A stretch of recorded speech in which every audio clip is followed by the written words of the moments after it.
All right, Ampere, what are we looking at here? Okay, so this is our Open Compute server that we use at Facebook today. We originally wanted OCP to be a community of people who had common interests in making efficient infrastructure. We realized it was a large problem. Just one company solving that problem wasn't enough, and we needed to bring and build a community that could help us solve that problem together. As a hardware engineer, I was like, oh, this is going to be great. This is exactly what I needed. I needed a hardware platform where I could collaborate with other people, and we could get kind of that same network effect of coordinating, so that it wasn't just me trying to convince a supplier to do something open or having to foot that whole bill myself. By collaborating with other hardware engineers, we could design hardware, we could design standards that would move the ball forward. It was so obvious coming from 30 years of engineering that this was going to be a big thing, and I wanted to be a part of that. And as people joined, they wanted to be a part of that. Working with these other engineers, working with their peers at companies that would otherwise be competitors to them. It's a great forum to connect with colleagues who all have the same goal. We're all trying to bring openness. We're all trying to tackle problems of scale, sustainability, and how do we do this together with others. When the project started, this was 10 years ago, I actually was wondering how many people would show up. Well, the question was, would other large cloud people get involved, right? And they did. That's really, I think, far exceeded anybody's expectation of how much interest there is in an industry-spanning wide effort to accelerate hardware innovation. By leveraging the power of community to look at problems from many different perspectives. And that adds the richness of solution set which the community brings back into this space. OCP fundamentally has done an incredible job at identifying domain spaces where the community needs to come together. I really believe vanity-free hardware was that original vision, and that is what the ecosystem has absolutely been able to do. Facebook has been so positively impacted by OCP that we actually invest in other areas of OCP that we see no direct benefit from. Because the power of the community, the momentum of the community, and the innovation that the community is driving is important for the entire industry.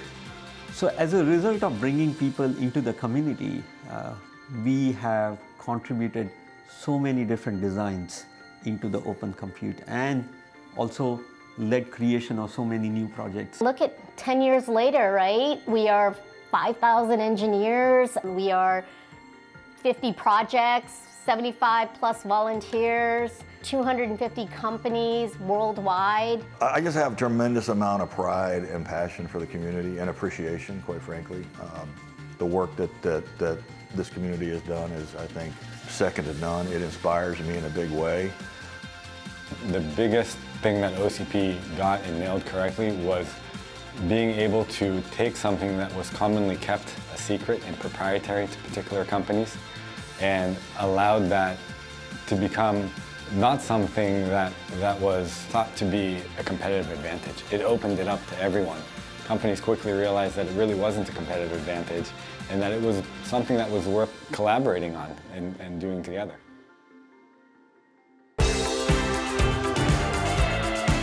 Welcome to the 2021 OCP Global Summit. From Open Compute Project Foundation, please welcome Bill Carter.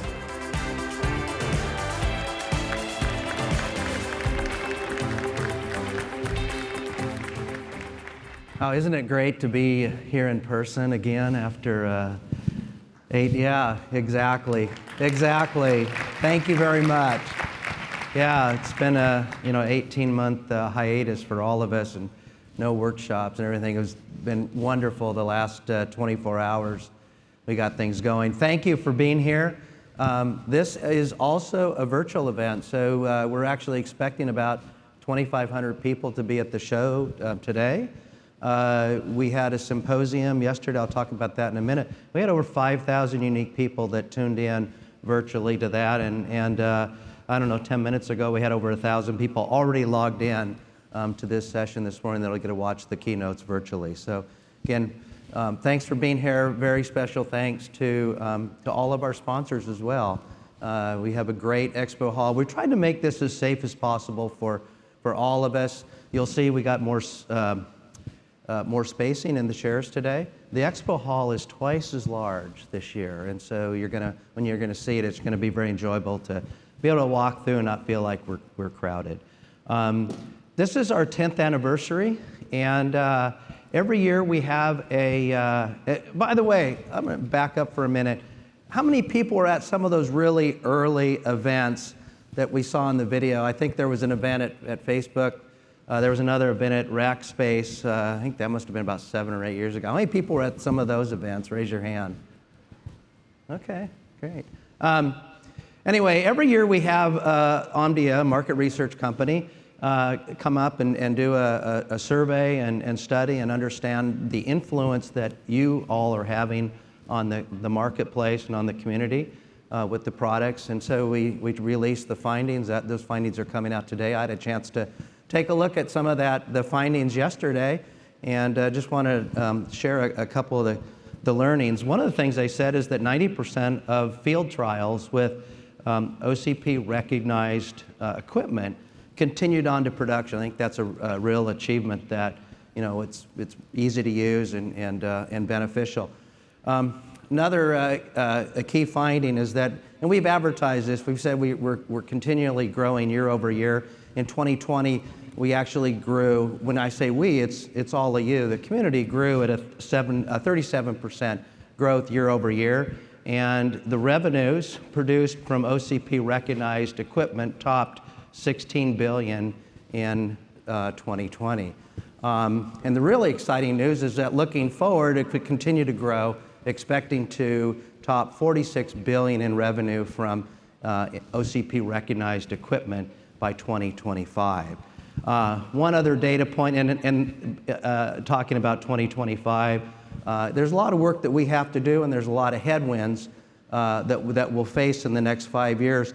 But I thought this was a key data point that came out of that survey, and that was that in 2025, they're actually expecting that the OCP recognized hardware will be consumed by non-hyperscale operators. And if you recall years ago, there's a lot of belief that this was a hyperscale-driven organization, and it's changing, and we think that in 2025 that's a tipping point. Now keep in mind there's a lot of headwind, a lot of work we have to do, but I think that's really, really good news. I mentioned the Future Technologies Symposium yesterday. Great event, great turnout.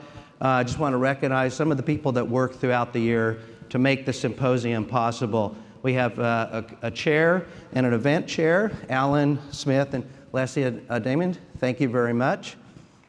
If you see these folks as you go throughout the day, please say thank you to them. We also have a program committee that really takes all these papers and makes a selection, and those papers then are presented in person. That happened yesterday. Some of those papers are being presented on poster board. Out in the concourse level, you have a chance to look at those. So Nicole, Minji, Cliff, and Michael represent that program committee, and again, work throughout the year in support of that. Yesterday, we down-selected about 25 different presentations. Here's some of the companies that participated in these research papers and presented those. And actually what we do as a committee is we select the best paper that was presented and we present them with an award. That's going to happen at noon today. They're actually doing the final judging on that right now. That award will be given out on the concourse level over by the posters. If you haven't taken a look at those, spend some time. It's really, really interesting stuff that's going on. By the way, the top paper will receive a $10,000 award for that. At this point in time, I'd like to invite Archana Haylock to the stage with me.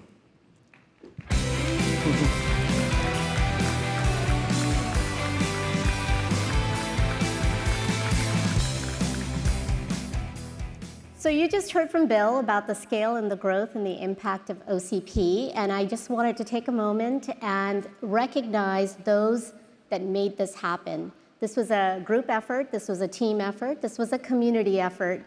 And so what I wanted to do is ask all of our volunteers, past, present, IC members, project leads, I want them to stand. Can you stand? Please stand up. Project leads, regional project leads, sub-project leads, work stream leads, please stand. There's a lot more virtually too, because there were friends that could not travel to make this happen. So this is what makes OCP tick. So as you go through the next 2 days and you see the keynote, hear the keynote speakers, you go to the exhibit halls, you go to the workshops, I want you to take a mantra with you. So I want you to repeat after me. I am OCP. You are OCP. We are OCP. That wasn't loud enough. One more time. I am OCP. Better. You are OCP. We are OCP. Woohoo! With that, last year we gave out volunteer awards for all of those really, really key people that made an impact with their innovation, with their time, with their expertise, and this year we'd like to do the same. The 5 individuals that you see on the screen behind you have made an impact in the field of modular data center and data center facilities, immersion technology, server technology and modular hardware, hardware management, and the strategic initiatives leadership within our IC, our incubation committee. So if you see them in the hall, please shake their hand, congratulate them. They've dedicated a lot of time and energy to OCP, and you're going to see the fruits of that effort in the engineering workshop. Thank you. Have a great summit. Thank you, Archana. Yeah, and thank you to everybody who helps out. Just want to recognize a few other people that make this event happen, and some new staff changes. So we have 2 people that we're able to add to the foundation team.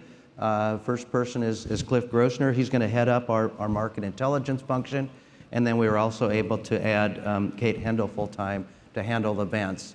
So that's exciting to be able to grow with the community. And with that growth, we also expect to provide additional support, additional capabilities and opportunities. And so we have a couple of things that we're doing. I mentioned the Future Technology Symposium. We actually have turned that into a year-long event and think of it as its own separate work stream focusing on challenges and opportunities that are, let's say, 3 to 5 to 7 years out. And they're working on 3 different work streams right now. One is defining a new cloud service model. The other is putting together and looking at software-defined memory and what we can do there. And the third is looking at the ability to address AI workloads through hardware and software co-design. We also expect to introduce some new educational webinars and work with the analysts more closely this next year. And we expect that we'll also launch an Intel University, again, to help with training and support. So again, new things that are coming in on the horizon. Also want to, again, recognize our board members. Partha joined the board in early 2020. Andy has been with us since we launched the foundation 10 years ago. Mark has served as the chairperson for the last several years, and we thank Mark for his efforts. Zaid joined this year as another board member, and then Rebecca has taken over as our new chairperson. So with that said, we have a great lineup for you in the keynotes, and the most important thing is for me to get off this stage. And so with that, I'm going to go ahead and introduce Rebecca Weekly.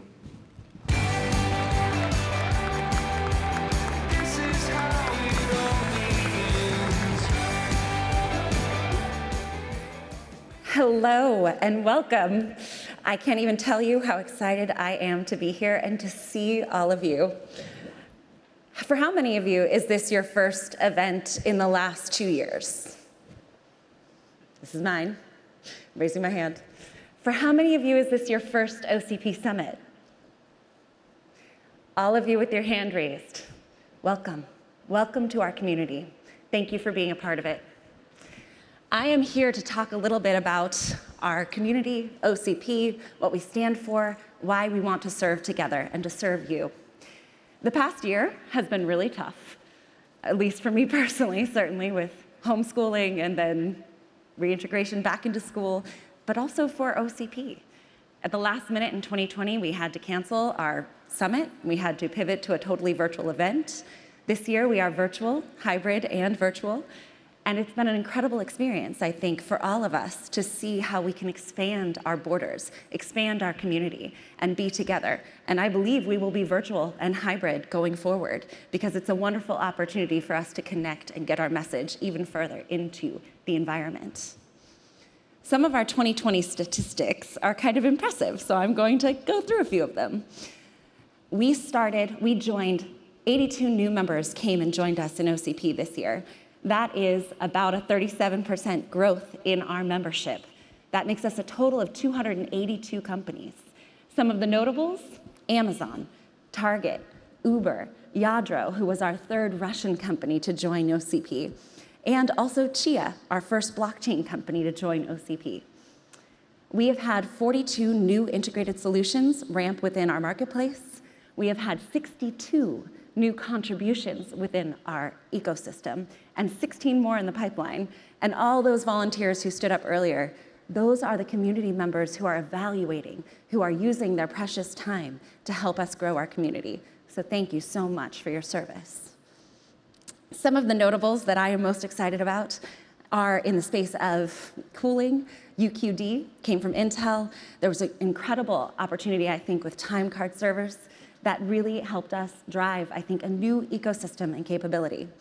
We have 11 new facilities that are OCP ready, OCP certified in 5 new regions. So we had United States before, but we're in Taiwan, we're in Japan. We are all over the world, bringing new experiences to end users for vanity-free hardware.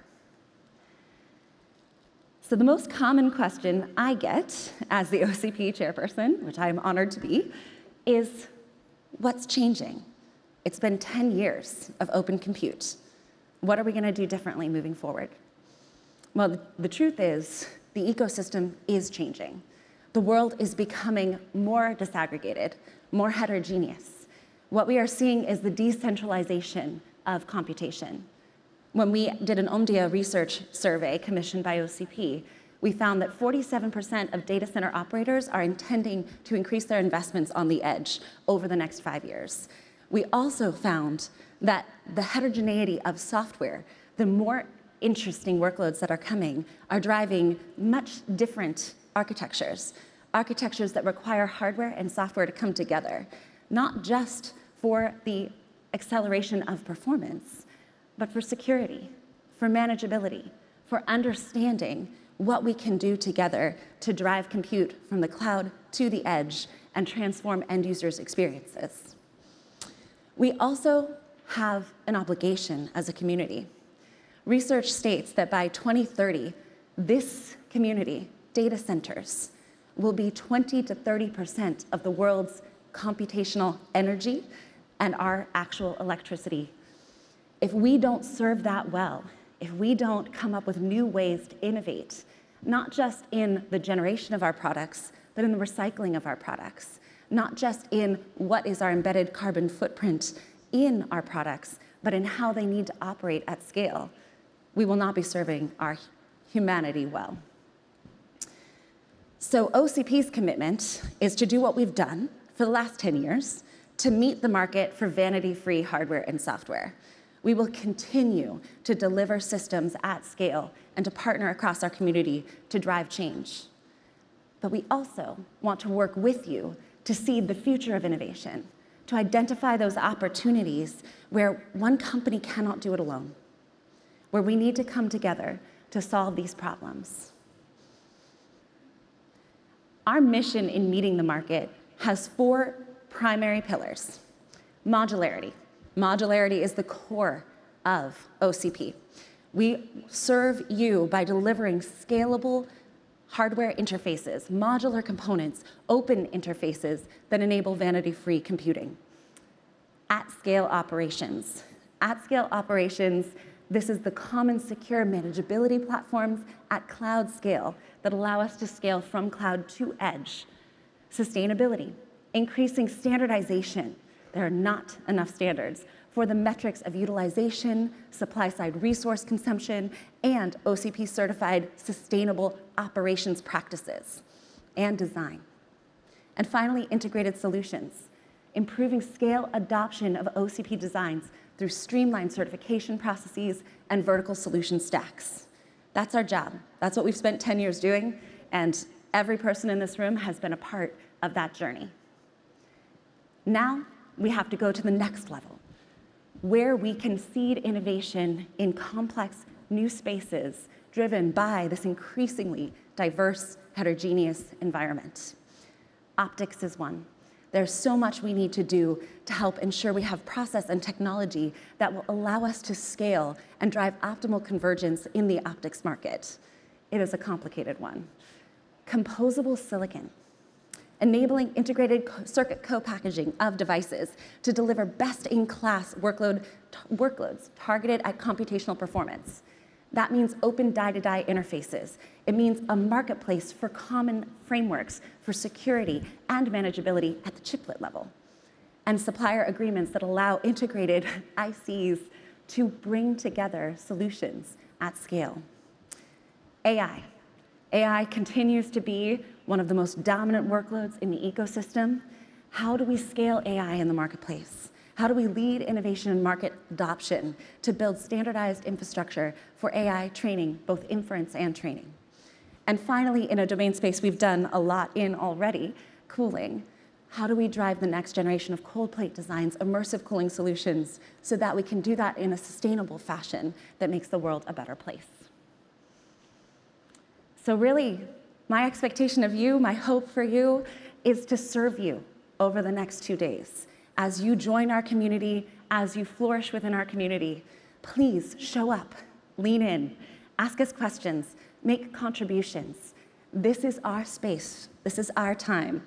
I'm so excited to see all of you. I hope we'll get a chance to connect over the next couple of days.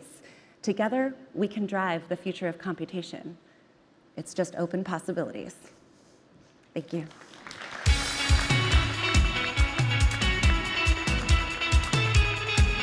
From Meta, please welcome Omar Baldonado.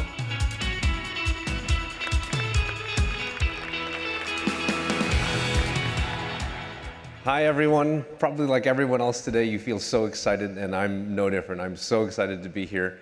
My name is Omar. I'm part of the Meta Network Infrastructure Group, and I'm also one of the co-leads of the OCP networking project, and have been doing that almost since the beginning. So to start off, just wanted to also recognize the happy 10 years for OCP. It is amazing, you know, Bill and Rebecca have covered all of this journey that we've been in over the last 10 years, right? The concepts of open source that were in the software community, how do we bring that to the hardware community? And it's really blossomed to what we have now today, this We Are OCP, as Archana was saying, that we have today. Now, over the last 10 years, there's also been a lot of change and a lot of growth at Meta. The family of applications, Facebook, Instagram, WhatsApp, Messenger, billions of people using these services and relying upon them every day. A whole set of other products and features. And then the future initiatives that we look at, connectivity, AI, and AR, VR. And I'll be talking more about that later. Now, the history of Meta as relates to OCP, they've really been intertwined. We have a history of openness and innovation. Specifically, if we look at networking, you can see there are a few components I'll go over. There's the hardware that we've been contributing, there's the software that we work on, and then the topologies and networks that come together. And it's all in this context of disaggregated open networking. So let's go into a little bit of detail, just to look back at that 10 years.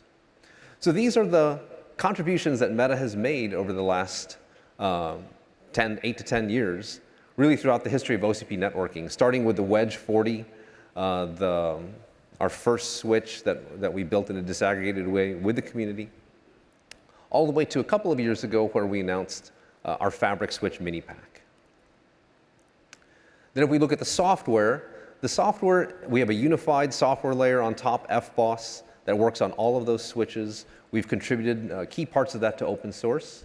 And that is also key for us, open in the hardware, open in the software, such that we can work with all of you, with vendors as well as other operators like Microsoft on building this software community.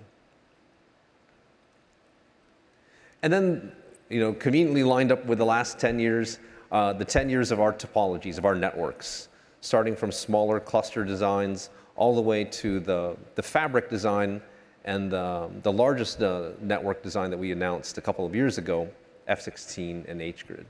So all of these together kind of are a retrospective on the last 10 years.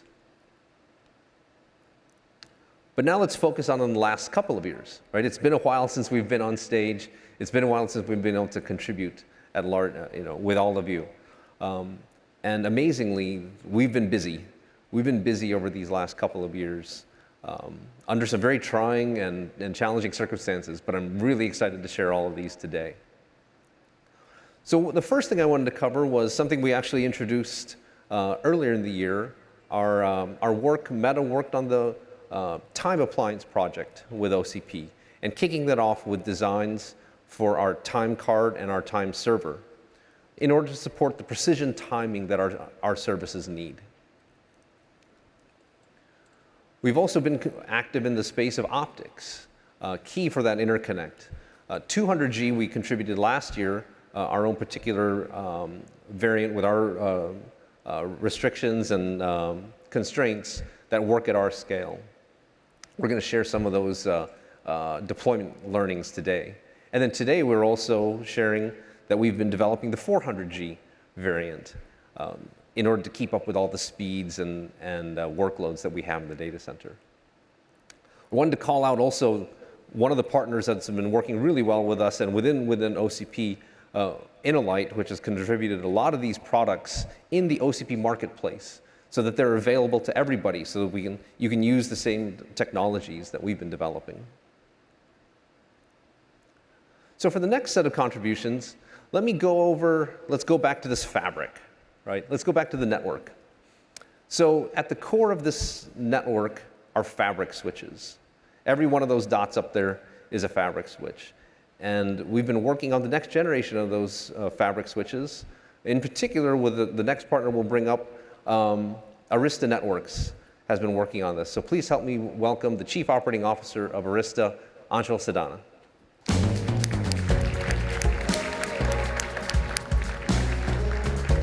Hey, Anshul, welcome.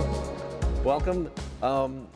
Excited to jointly announce with Arista today our, your switch that we've been developing, the next generation fabric switch. Maybe you can take a few moments, just share what that partnership has been like with Meta. This is our second switch together. Absolutely. Thank you, Omar, and great to be here.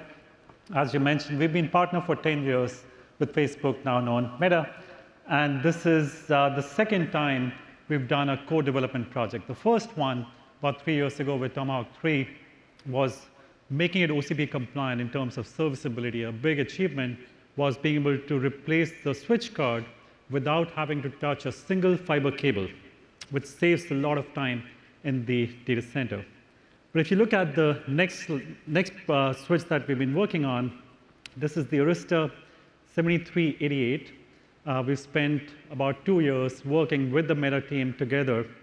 And when you work in these co-development environments, there's a lot of trade-offs engineers have to make. What's great about this partnership is we're able to sit down and have those trade-offs for some key achievements. I'll give you one or two highlights about this product. When you look at networking, one of the biggest challenges facing us today is as bandwidth increases, how do you contain power consumption? Because if switches get more and more power hungry, they break the allocation you have today for networking. And we managed to work together, some great innovation, and the product here has been designed without any gearboxes, despite all the breakouts and so on. So this saves a good, almost 20% of the power is saved in this design. And on top of that, the same modules can support 200 gig or 400 gig, again, without requiring any gearboxes. So I think that was really cool for the teams to come together and make it happen. Yeah. No, it's been great working on this over the last few years. Even before our last announcement, we had already started working on this together. So can you maybe share some thoughts about working with the community as a whole, like within OCP, to develop this together? Absolutely. We first started this along with the Meta team 3-4 years ago on the Tomahawk 3 product.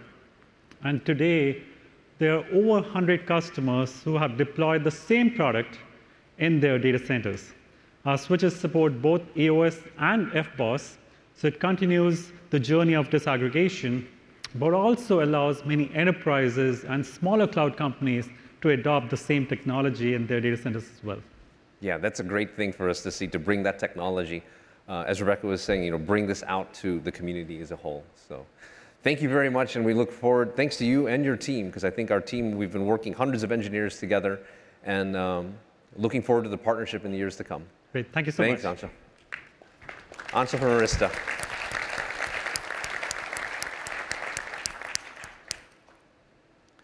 So let's go a little bit deeper now, right? So we partner with other companies in the ecosystem, like Arista, to design and develop the switches. But if we go a little bit deeper, what's at the core of those are the ASICs. Right? So at the ASIC level, we have two new contributions, two new switches that Meta has designed, also based on the Broadcom ASICs. We have the Meta Mini Pack 2 fabric switch, much like the Arista switch based on Tomahawk 4. And then we also have our new top-of-rack switch, the Wedge 400, based upon Tomahawk 3. These are Broadcom ASICs that we're building on, and I'm excited to also announce, not only do they run FBOSS, but now our whole fleet of Broadcom-powered switches now leverages the OCP project, the Switch Abstraction Interface, the SI project. So that's now widely used by us, and a testament to the power of the community that we're able to leverage that. So to help me go over the Broadcom contributions with us, please help me welcome Senior VP GM from Broadcom, Ram Valaga. Good morning, Mark. Hey, good to see you. Good to see you. So Ram, if we take a look at this, we've had a long history together, really since the beginning of OCP networking. And Broadcom has been such a key partner in providing that disaggregated open networking for us. Maybe you can just share your thoughts on this history that we've taken together over the last few years, and then the latest chips that we've been using from Broadcom. Oh yeah, great. Thank you, Omar. So 10 years, right? So 2012 to 2022. I would say in silicon, how many silicon years is that? That's a good way to think. It's 5 years, 5 silicon years, right? Every 2 years or so, you have another chip that comes out. So if you look at this period, in 2012, Trident 2 was probably the fastest chip on the market, which was 128 ports of 10 gigabit Ethernet. And over this 10-year period, we've gone from Trident 2 to Tomahawk 1, Tomahawk 2, Tomahawk 3 to now Tomahawk 4, which is at 25 terabits per second. That is 256, 100 gigabits, right? And so over this period, what we've really done is scale the bandwidth about 25 times, but more importantly, really be able to deliver a power per port or power per gigabit that's about 90% less than what we had in 2012, right? And working together, what we've also been able to do is having a very predictable execution cadence, because when you're actually working with a very large open community, they put in a lot of their R&D around what they expect the availability of your product and your silicon. And that cadence of execution, when you're able to execute and they're able to line up around it, it makes it so much more easier to bring things to the market. And the other thing that we've done, obviously working with the Meta team, is you have pushed us very, very hard. I remember about 4 years ago telling us, hey, look, every watt of power taken off your switch is X number of cars taken off the road, and you guys have to do something about this power, right? And we've taken that very, very seriously. And every successive generation of the chip, we make sure we are removing features rather than adding features. And we'll continue on that trend going forward too.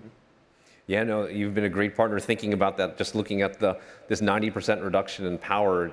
You know, the speeds and the feeds, which are good, which we absolutely need, but then also being more efficient, being more sustainable, really important for us. Maybe you can talk also a little bit on the last few years we've been focusing on the software layer too, in terms of how we program and access the features of your ASIC, and specifically the switch abstraction interface, SI. Can you talk about how that partnership and your dedication to that over the last couple of years? Yeah, absolutely. Look, I think while we come out with silicon, here's an example of an Tomahawk 4 that's 25 terabyte. This is actually based on Meta's feedback. You guys came and said, hey, we need to have 50 gig SerDes on this and not 100 gig SerDes. We obviously had another version of this chip with the 100 gig SerDes because no two web scalers are the same in terms of your requirements. While you all think you're on 25 terabyte, everybody has a slightly different manifestation of this. So what happens is when you have so many of these chips, the consumption of these chips could be tough, because you have to integrate your software on top of the silicon. So really what we have to start focusing on is how do we make the consumption of these chips far more easier. And right now we have our SDK. About half of our team is actually focused on developing the software layer, which is the SDK. But that is not sufficient because there's a lot of APIs which are not necessarily open to everybody. And Meta's feedback to us many years ago was, hey, can you actually help us accelerate the adoption of this silicon? And Meta, Microsoft, and the others have worked to pushing towards SI, which is the software abstraction layer. And actually working very closely with Omar's team over the last year and a half, we were able to get out a series of switches supported on SI, actually making that SI also available to the broader community. And making sure that going forward, when we come out with new chips, along with our SDK, we would also have SI available so that for those who are developing on SI, you will be able to come out with the products about the same time that you can come out with products with the SDK too. Yeah, that's been we talk about disaggregation and the importance at the hardware layer, innovation there, but also innovation at the software layer. Right. So I really wanted to thank you and the team for the partnership, not just on these switches, but also the partnership over these years, multiple generations. That everyone can see. The OCP networking and the OCP community in general is thankful. Again, we're looking forward to the next 10 years. Thank you. We're very thankful. Thank you very much. Take care. Thanks. Bye. Okay. Ram from Broadcom. All right, so you can see the history there in terms of in the dedication toward open networking and disaggregated networking that we've had with our partners. But the community continues to grow, it continues to expand. And for this last announcement of our contribution, I'm excited to welcome our newest partner to open and disaggregated networking. We now have the Wedge 400C, which is our first contribution built with the Cisco Silicon One chip. And to help me go over that, please welcome Rakesh Chopra, fellow from Cisco. Hey. Hey, Omar. Good to see you, Rakesh. You too. Thank you for coming and talking. This is exciting for us. Our newest partner at the ASIC level and working within the OCP community. Maybe you can talk a little bit about how was that for you and the team developing this in a disaggregated way. Sure, fantastic. So first of all, I wanted to thank Omar, you and the entire Meta team for having us here today, and I think most importantly for trusting us in our sort of commitment to this environment. So for us, I think, really this started back for us about 7 years ago. We started off a series of investments where we invested about $1 billion, and we sort of removed the covers and brought it to the world in December of 2019, when we actually did a big launch inside of Cisco called the Internet of the Future, where we announced the Cisco 8000 iOS XR7. But I think for this community, the most important pieces are the fact that we announced Cisco Silicon One, as well as sort of a disaggregated business model. And so all of a sudden now our customers had a choice in how they consumed our technology. They could obviously still buy full systems from us, but if they wanted to buy just the silicon, that's great too. Like, we're open to any of those type of engagements. Now, since then, of course, we haven't been standing still. Over the last 22 months, we've released 11 chips in the Silicon One family, spanning all the way from sort of web scale top of rack switch, all the way to service provider aggregation and everything in between. But I think, to be honest, I think many people actually didn't believe us that we were serious about going down this disaggregated path. And so to me, that's actually what really brings us to today. So it is a journey, and I'm glad we've now started and made this significant contribution, the Wedge 400C. Maybe you can talk a little bit about the chip and then also the software interfaces on top that we asked you to support, again, working with Xi. Sure, fantastic. So I think, today we're excited to jointly announce with Meta and Celestica the sort of mass production and deployment of Wedge 400C. So this is based on the Cisco Silicon One Q200L device. It's a 7 nanometer, 12.8 terabit run to completion P4 programmable switch. And I think going into this environment, I have to admit, I wasn't really sure how all the teams would gel together. Right, we've got teams in multiple different geographies, different time zones, and different sort of cultures. And actually what was amazing to me was actually how when all of these teams came together, all the traditional walls that you see between big companies disappeared. And the teams really sort of worked together as one virtual team, really sort of trying to focus on solving Meta's hyperscale problems. The other sort of big takeaway I had in this environment was, at the end of the day, what ends up happening when you build a piece of hardware with Cisco Silicon One Q200 around it. We layer our SDK, then we layer our SAI abstraction layers on top of it, and then you port FBOSS on top of the SAI abstraction layers. Right, I think you heard it before, but at the end of the day, right, SAI is a great way to allow various different OSs to port on top of different silicon substrates. And I think this entire engagement to me is sort of a testament to what happens when companies work together in an open forum, whether that's open source or open-mindedness or in OCP. To me, it's just a great engagement that we've had with Meta, so we thank you for that. Well, we thank you, and we're looking forward, definitely. This is the first joint announcement with us, but I'm certain it won't be the last. I'm looking forward to the future. Thank you very much. Thank you. Take care. All right. Bye-bye. Question, Cisco.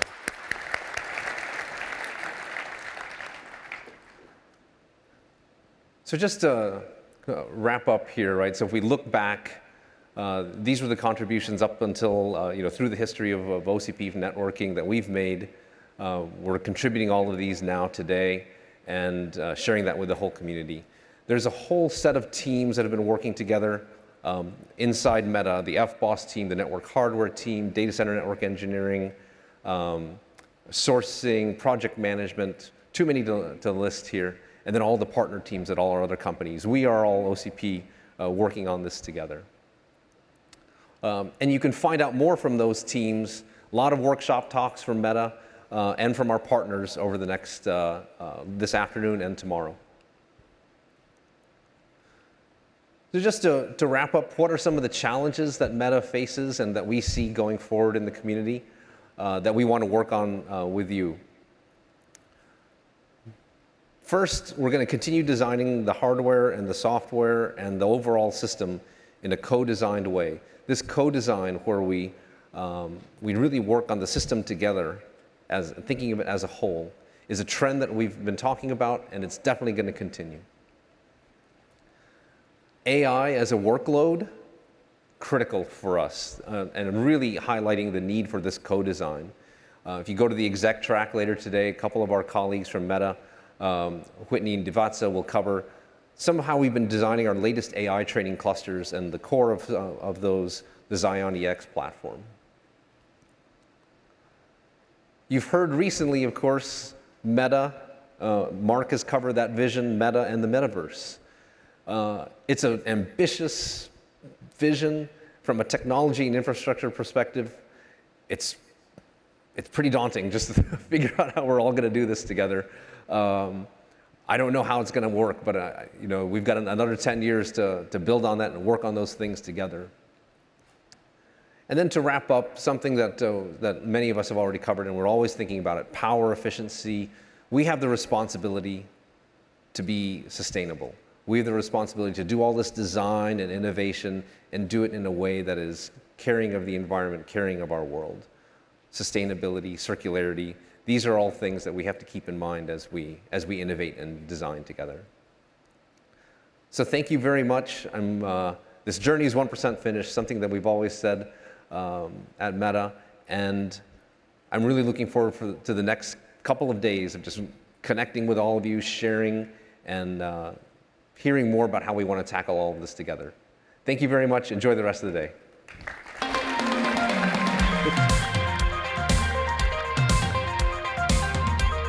From Ampere Computing, please welcome Renee James.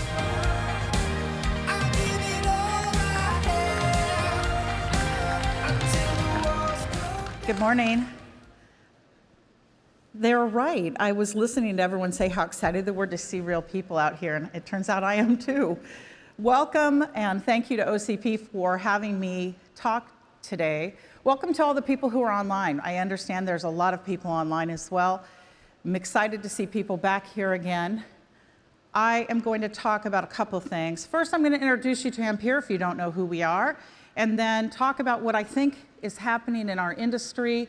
It's an exciting time to be in this business. It's almost like the renaissance of computing. I can't believe I saw so many big chips come out. I was so excited about that, semiconductors everywhere. And then talk about the contributions that Ampere is going to be making to OCP and the importance of what we do here at OCP and why a young company like ours would be making the kinds of contributions you'll hear about this morning. So for those of you that don't know who we are, we're a 4-year-old company that I started to build what we think comes next in semiconductors and specifically in compute. So we had a point of view that there was something that would come after what we had been working on and I had been working on for my whole career, which was an important, huge growth of computing in the PC and the PC client server era, but that the data center had been really progressing over the 10 years. We've been doing OCP for 10 years. And most of us that have been in this industry know something that's repetitive and true, that every 10 years you're kind of into a cycle where you think, oh gosh, we've been doing data centers for so long, we are so far into this thing, but what we're not at is the knee of the curve in growth. So let me share some data with you.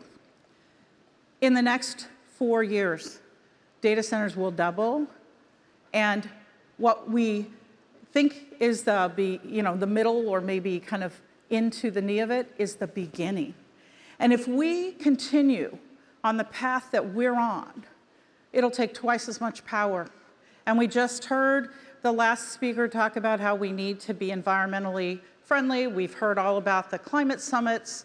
We can't continue using technology that was developed for the last wave of computing for the next wave of computing. Not only that, we would need 60% more space to put it into because it's not dense enough. This is why I founded the company, was to build and to work with the industry and the community to build what I think we need to do for the next wave. Because we're not at the end, and we're not even in the middle. We're at the beginning of the massive growth phase that's super important to all of us. If we were so lucky as to build the entire growth phase out with a modern approach, that's what we kind of like to think about at Ampere, the modern approach to semiconductor compute design, we would need less power, less space, and we would achieve the goals that all of the companies that we work for, work with, and our partners need to accomplish in ESG. Look at what we've done for 10 years. Congratulations to all of you that have been making these contributions. The community matters. It's what spurs innovation. It's what enables the industry to grow in new directions.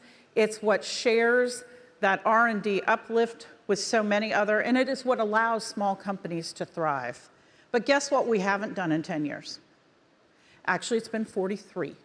We have not had a fundamentally new compute architecture in 43 years. Jeff, my chief product officer, is going to come out and talk about what we're contributing to OCP. He wasn't born when x86 was designed. So some of you might say, okay, Renee, let's get real. 64-bit extensions, how long ago was that? Do any of you know? I'll take anything from anyone out there.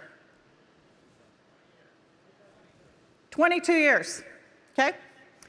I don't need to say it's legacy. I'm a legacy. I spent my whole career working on it. I love it. It's a great architecture for what it was designed for. It is not for the cloud.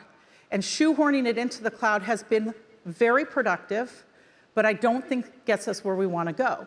So what we need to do is to move in a new direction with more power efficiency, continuing to deliver top-tier performance, and features that are made for cloud-native software and services.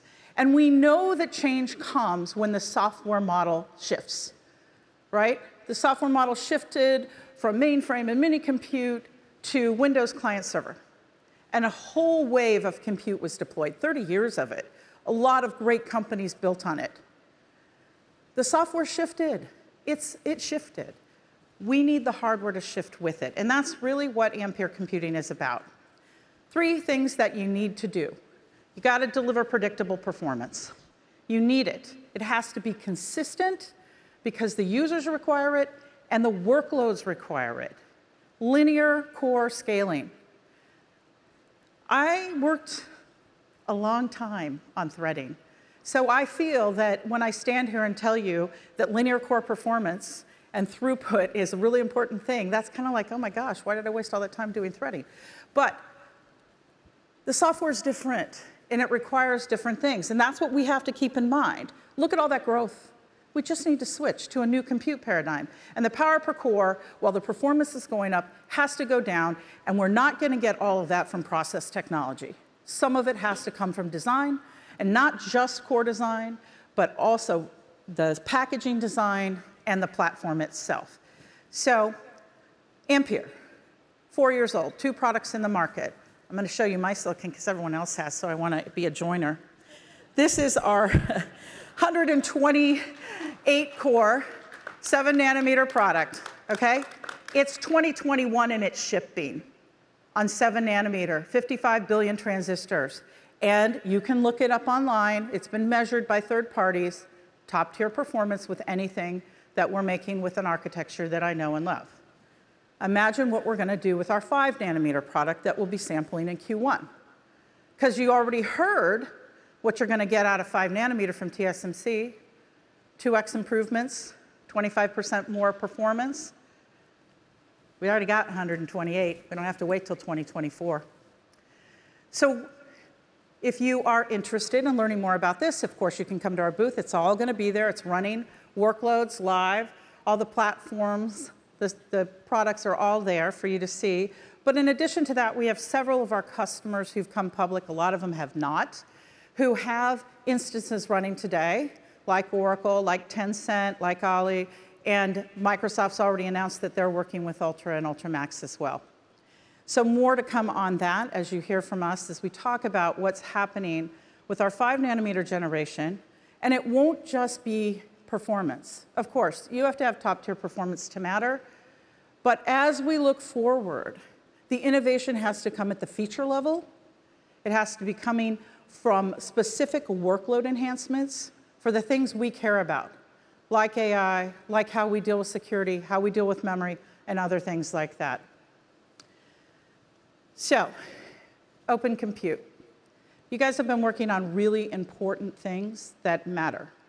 We started this company with the intent of working with the community to move the industry forward into the future. I have been a big proponent of open and community projects my whole career, starting with the Linux Foundation and on from there. It is something that we take for granted now that we didn't do 2 decades ago. The contributions, the hard work of all of you in this audience and that are online, they matter. And sometimes we forget to say thank you. Thank you for deciding to be part of the community. Thank you for making contributions that move this industry forward. Thank you for keeping something like OCP going in the face of a pandemic and in the face of lots of other priorities and things to do that don't include contributing back. So with that, what I'd like to do is take a few minutes and talk about what Ampere is going to be contributing to OCP.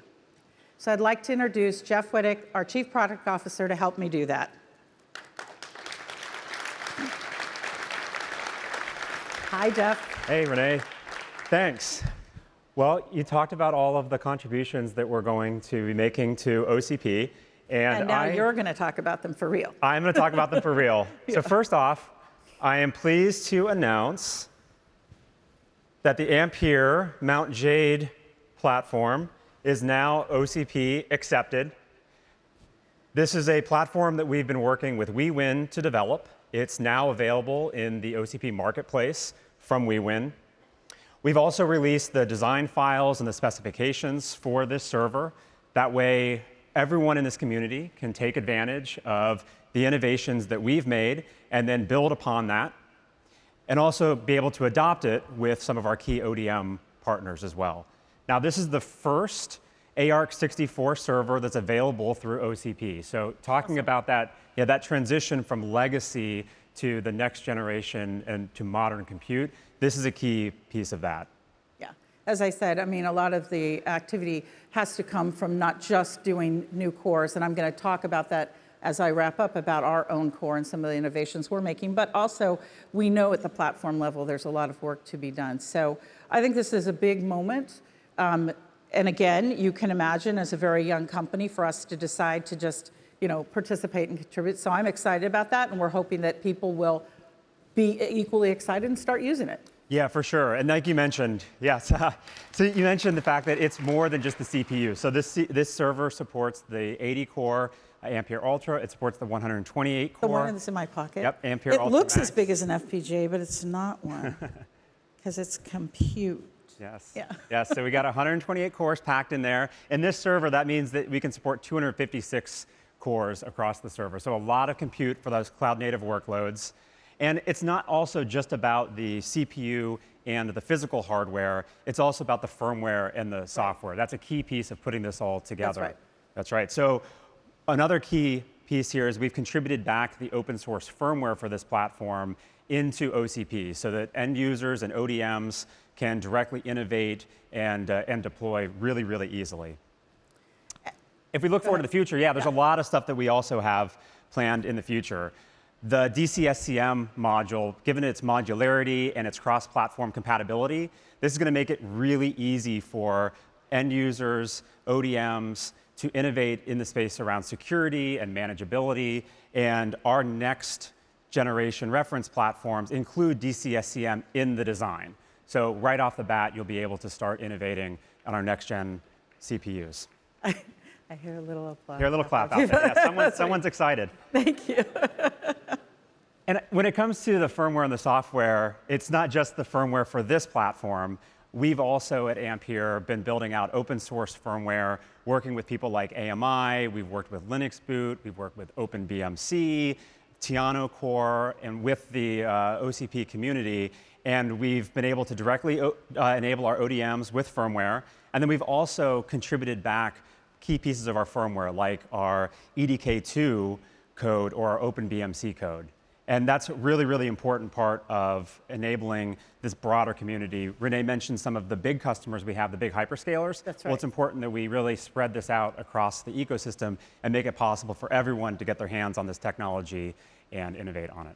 Yeah, I think one of the things that we know from past experience is that no one company affects a transition on a platform. It takes literally a community and the entire ecosystem. So as excited as I am about what Jeff and our engineering team and everyone has delivered thus far, I think the most important next step is to get all of you excited about it. And this is what this contribution is about. The software part being one of the most important pieces because without it, it's a little bit hard to get going. Mm-hmm. So thank you, Jeff.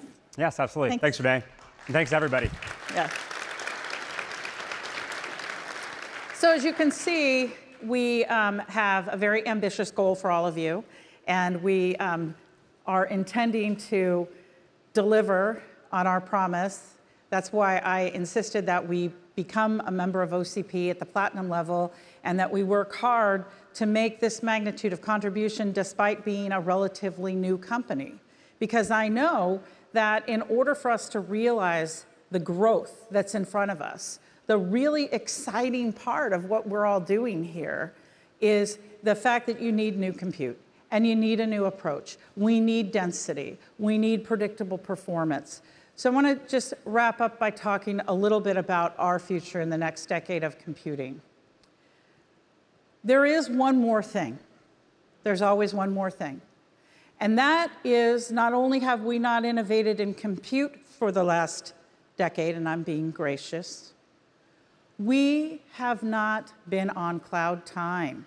The compute engine for the data center, for the cloud-native data center, has not been on time. Cloud time is annual cadence. It's not every 4 years or 5. It's bringing innovation and invention to all of you and to our customers and to our users every single year. So what you'll see from us is new products, sometimes new platforms, always new features on an annual cadence. That's cloud time. Ampere was born on the cloud, for the cloud, to speak to the needs of what cloud native needs. So what you're going to see from us on an annual cadence is a series of products. The first 2 are already out. The next one is coming shortly, 5 nanometer, another 5 nanometer. Very exciting products. You can imagine that because you're all engineers and it's just math, right? You can figure out what's happening with 5 nanometer and figure out what we could do with that.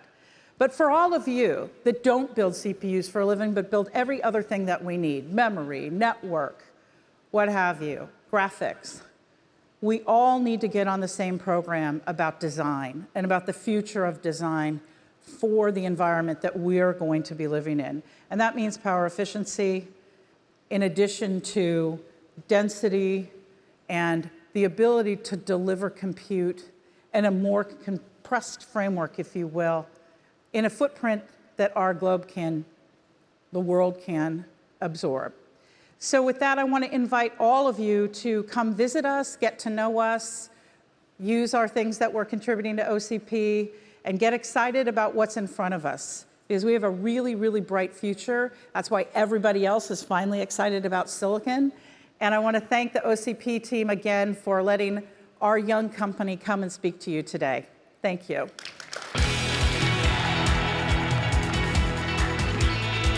From IT Renew, please welcome Ali Fenn.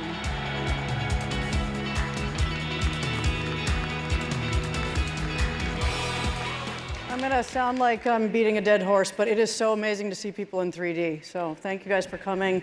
Thank you for having us. Super excited to be back and actually have real engagements with people. We are here today to talk about Edge, especially Edge in the most sustainable way. So thank you, Rebecca, for inadvertently teeing up both Edge and sustainability for me. Super important topics, and I'm glad to be here with my co-collaborator, Jim Simonelli from Schneider, who is also driving these things. And it's an important part of what we're here to talk about, which is that this is a massive, open possibility for this community in a very, very unique way, and it's here today, but it requires new kinds of collaborations, which is perfectly what this community is suited for. So let's dive in. Edge is massive. It's not just a buzzword, it's here, but it means lots of different things to lots of different people. So our thesis is that Edge is an opportunity for not just new purpose-built Edge micro data centers and other facilities, but for every real estate owner globally to participate in the massively distributed network of compute and infrastructure that is going to be essential for us all to realize the positive potential of 5G, of IoT, of smart everything, remote everything, the world that we live in. And it's a hardware opportunity, which we'll talk about. So what's driving it? Well, there's going to be 175 zettabytes of data created by 2025, according to IDC. There's going to be 75 billion connected devices. We're already up, heading towards 1 billion plus 5G connections, up from just 10 million a year ago. And super importantly, by 2025, Gartner thinks 75% of enterprise data is going to be created at the edge. That's going to demand a whole new kind of infrastructure that we're not prepared for yet, but it's in our fingertips right now, and we actually have the solutions. We just have to think about them differently. What about that infrastructure? 50% of IT capacity expected to be deployed at the edge by 2025. This is super fast.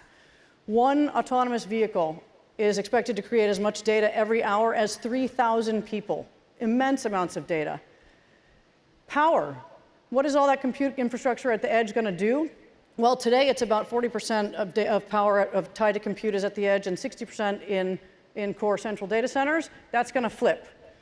And cost is a problem, right? We got to get all this infrastructure out. It's massive amounts of hardware, But today, the best analysis shows that an average edge platform deployment costs about 55% more than a super optimized regional or central data center. So we have to think about how do we deploy all this stuff at scale to enable the possibilities, but do it in a way that our budgets can tolerate, right? How are we going to get it out there? It's a big challenge. Rebecca also teed up that this stuff is massively distributed. It's heterogeneous. So we have to think about what are the new imperatives that we have to wrestle with? Well, obviously distributed makes it more difficult, but environment, right? So hot areas, cold areas, dirty areas, clean areas, small form factors, big form factors, everything's going to demand, us thinking about topology in a really different way and managing that stuff in a different way. And how are we going to think about this massively distributed, environment where we don't have the skills, environments are not staffed with engineers, right? When you're thinking about gas stations, roadways, cell towers, airports, smart campuses, whatever it is, right? All of these are opportunities for edge infrastructure and for people to run not only their own applications at the edge, but participate in enabling the edge more broadly and also generating new monetization models, which we'll talk about today as well. But we have to think about what are the complexities that arise from all of this infrastructure in a radically different kind of form factor and environment than we've thought about in the past. So back to this cost question. If it's more expensive to do it at the edge, well, wait a minute.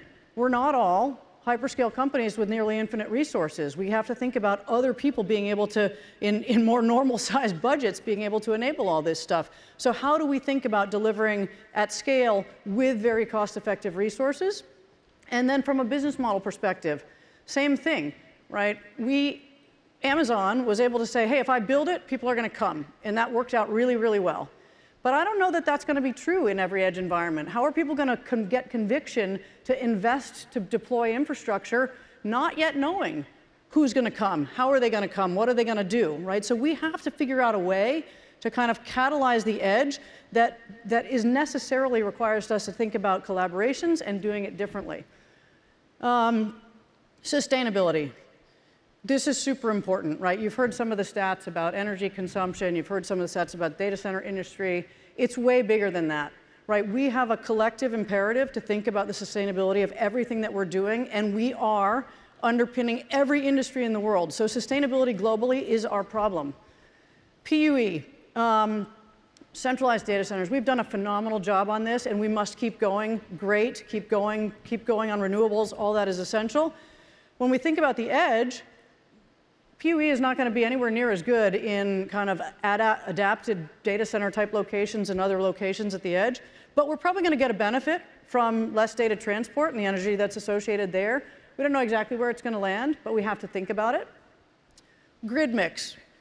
You can't sit every edge location, every edge deployment at the Arctic Circle and get perfectly clean grids. So we have to assume that if we have a globally distributed edge network, then we have the global average in grid mix, and it's not very clean. So we got to keep working on that. Manufacturing is the big one. We're talking about hardware. This is a hardware community. It's going to take an immense amount of hardware to enable everything that we want to do together.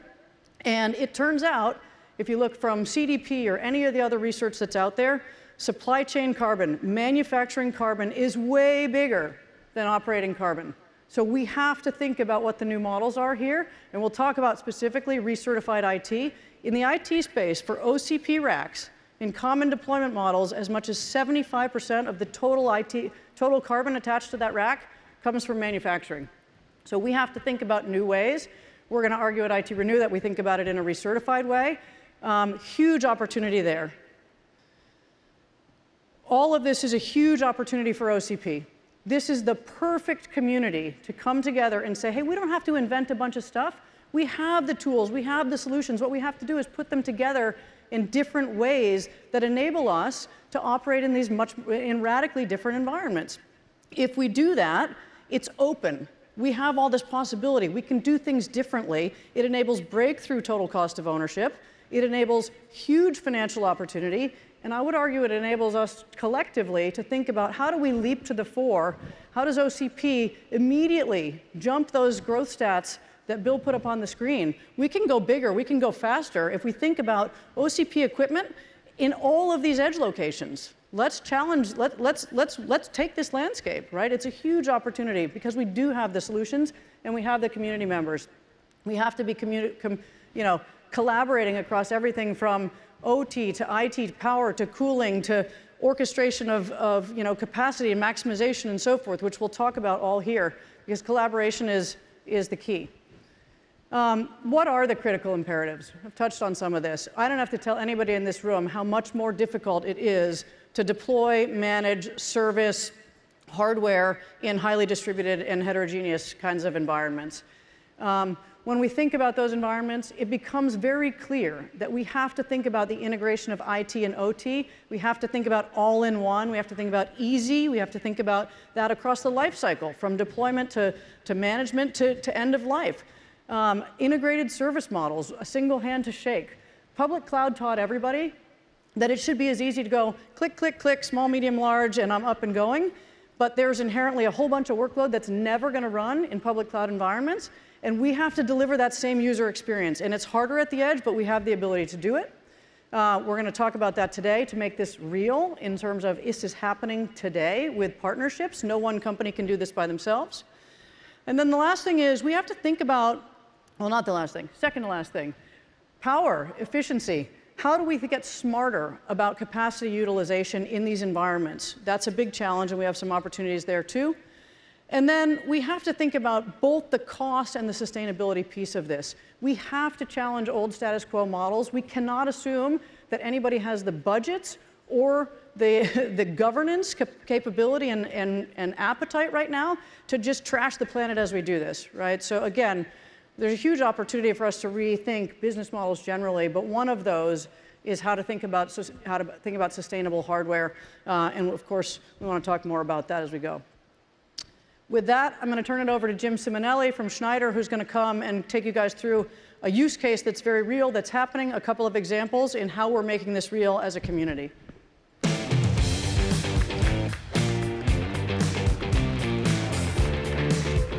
All right. Thank you, Allie. So my job here is I want to get more concrete here. I want to share a bit of how we can tie open compute and edge in some real use cases. So with that, I'm going to do this by talking about two use cases from two companies, relatively small companies, that have common challenges as well. So the first company is APC Towers. This is a classic tower operator that is going to deploy new equipment for their network and are considering, as they're deploying that new equipment, is what more can they do with it beyond their core operating model. The second is Integrated Roadways, is building out smart infrastructure for smart highways and smart cities. Now, both of these companies have some things in common. They have great property near highly densely populated areas. They have great network access, and they each have their own core business models. But they're thinking about the challenges. And there's really two challenges that come to mind is, first is, gosh, if I'm spending capital in deploying compute at the edge, are there new business models that I can do beyond my core to improve my return on investment? The second challenge is, as we've talked about, is that it's complex. We're not all big hyperscalers. The idea is, gosh, how do we deploy compute, software, physical infrastructure in a standardized, scalable way from dozens to hundreds to thousands? So those are the challenges that they also share, as well as the opportunities. And we've been working with them and thinking about this, and the question is can it be done? Can these challenges be overcome? And we think that the answer is yes. But it isn't easy. We all know that any capital investment comes with associated risk. Both of these companies have lots of risk factors based on their own vectors, their own types of investors. But they sort of come down to three areas that are their collective high risks. The first, as I've mentioned before, is that these are not large companies. They do not have expertise across multi-domains. They know their domains quite well. When you start getting into compute, when you start getting into new types of software, and how to service and manage this at scale, that's a challenge for them. So the fundamental question is, how do we make this more simple? The second is, none of these companies, or none of us, I would put forward, have a crystal ball. We don't have smart cities everywhere. We don't have smart corridors everywhere. We do not have compute everywhere on every rooftop, et cetera. And while they have confidence in their core business models, they are looking for ways to perhaps de-risk that a bit. Are there new revenue streams that, while they're deploying the compute, that they can actually take advantage of without having to be experts in that model? And the last, as we talked about, all these companies have investors, and those investors expect these companies to grow in a responsible way, which means they really have to tick the sustainability box as well. So how are they addressing this in the real world, and what are they doing today? So I want to first address how they're de-risking or enhancing their return on investment. And both of these companies have decided to deploy hardware, no surprise, open compute hardware, and not just to run their core business applications, but they're opening up to deploy new revenue models for them as well. And we'll talk about how this is working out. But within these same systems that's driving their core business, they are allowing compute to be available because they have great network, they have great locations, near densely populated areas, that they believe there's some value there. And if they can turn it into a new revenue stream for them, all the better. And there are these two streams that they are working towards. The first is opening up compute for ultra low latency application deployment. And the second is ultra low latency CDN deployment. Those are two streams that they believe are going to be very valuable both to the market and are willing to invest and open up their hardware for this type of application. We'll talk about how that will work in a minute. The second piece of this, of course, is physical. Okay, now if I can do that and I can wrap it in some standardized, scalable, simply deploy architecture, now they've got something. So they've got their core business, they are opening up their hardware and the access to their equipment for new services to address their revenue model. Now, what does it physically look like? So what it physically looks like is, as you might expect, it starts with standardized open compute hardware. That's a platform that they know, it's scalable, it can handle many different applications, many different services, and it's running their core services as well as their new services on it. All of this is packaged in an easy drop-in-place data center that provides the physical security, the environmental certainty, the ability to be scaled, dropped in place, remotely managed, all in one space on their network property that they have in place. And this is really the foundation of how they're looking to grow their new investments in the future to succeed with the growth of their companies. Now, with that, I might say, okay, now how does it do this? Okay, this is the thing, how their risk, how they're looking to de-risk and open up new revenue streams, and physically how it's being done. How did it happen? So it's happening through a syndicate. This is 4 companies coming together, sitting down with these new companies looking to take a bold step in edge, in the network edge in particular, and putting together a solution that we think makes sense and can scale. So the first company is Schneider Electric, the company that I work for, and we build data centers of all size, from large data centers to small edge data centers you see here. And we're providing what I would consider the anchor integration. We're pulling together all of the physical systems, we're adding the software, we are providing the muscle to deploy at scale, the remote services to ensure that these sites can stay up and running wherever they are in the wild. The second company is Ali's company, IT Renew. And this is really kind of a key element here. It is all built on open compute platform, open compute software, open compute hardware that they are really doing in something with a unique dimension. They are choosing IT Renew because they are going to deploy second life hardware. And that really ticks their sustainability dimension as well. No new carbon had to be embedded in these systems. It is all second life. Plenty of compute, plenty of opportunity for their applications. It just makes sense. The second element there, though, is it really hits a price point that makes their business models tick. So it was very easy for them to make this decision to go open compute and also choose the path of IT Renew second life hardware as well. The third company is a little less obvious, but when you think about the wild and these edge and network edge sites, oftentimes they're pretty power constrained. You might have 10 kilowatts that you're trying to maximize core business application, core workloads, and new business workloads. How do you make sure that you are maximizing the utilization, the compute utilization of that site, subject to the power constraints of that site? And Virtual Power Systems is a company that has software that runs on-premise that allows this understanding between the workloads and the power constraints to ensure that these sites stay as maximally utilized as possible.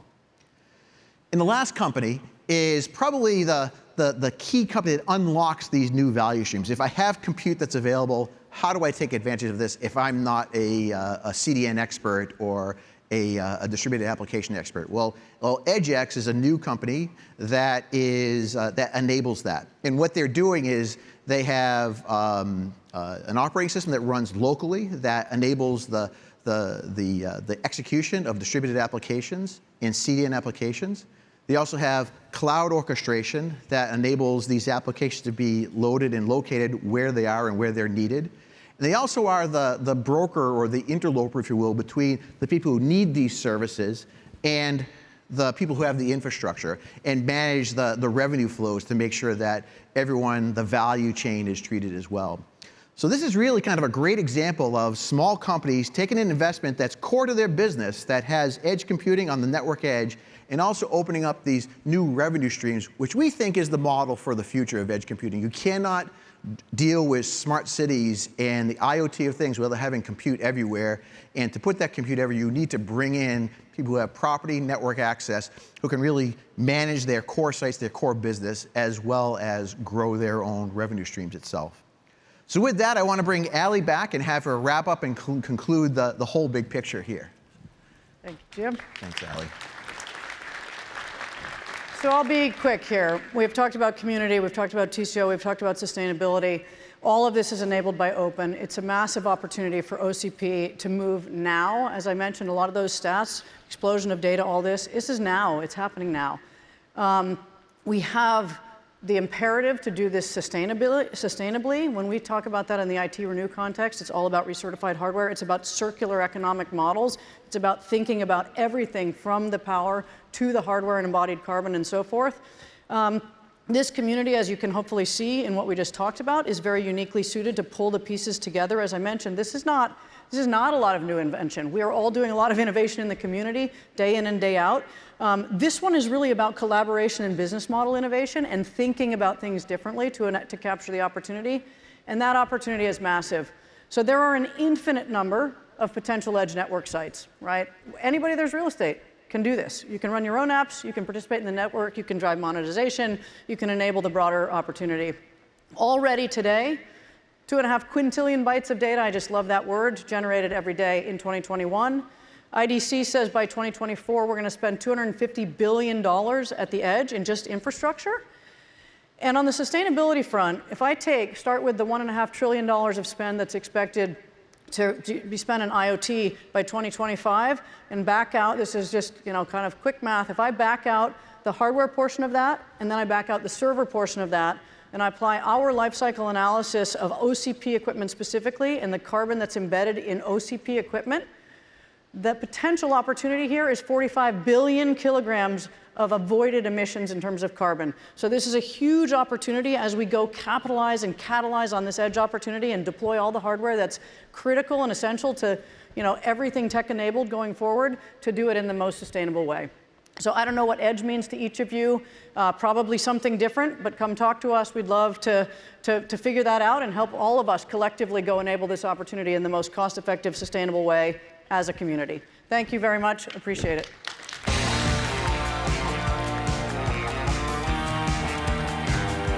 From Target, please welcome Jason Forrester.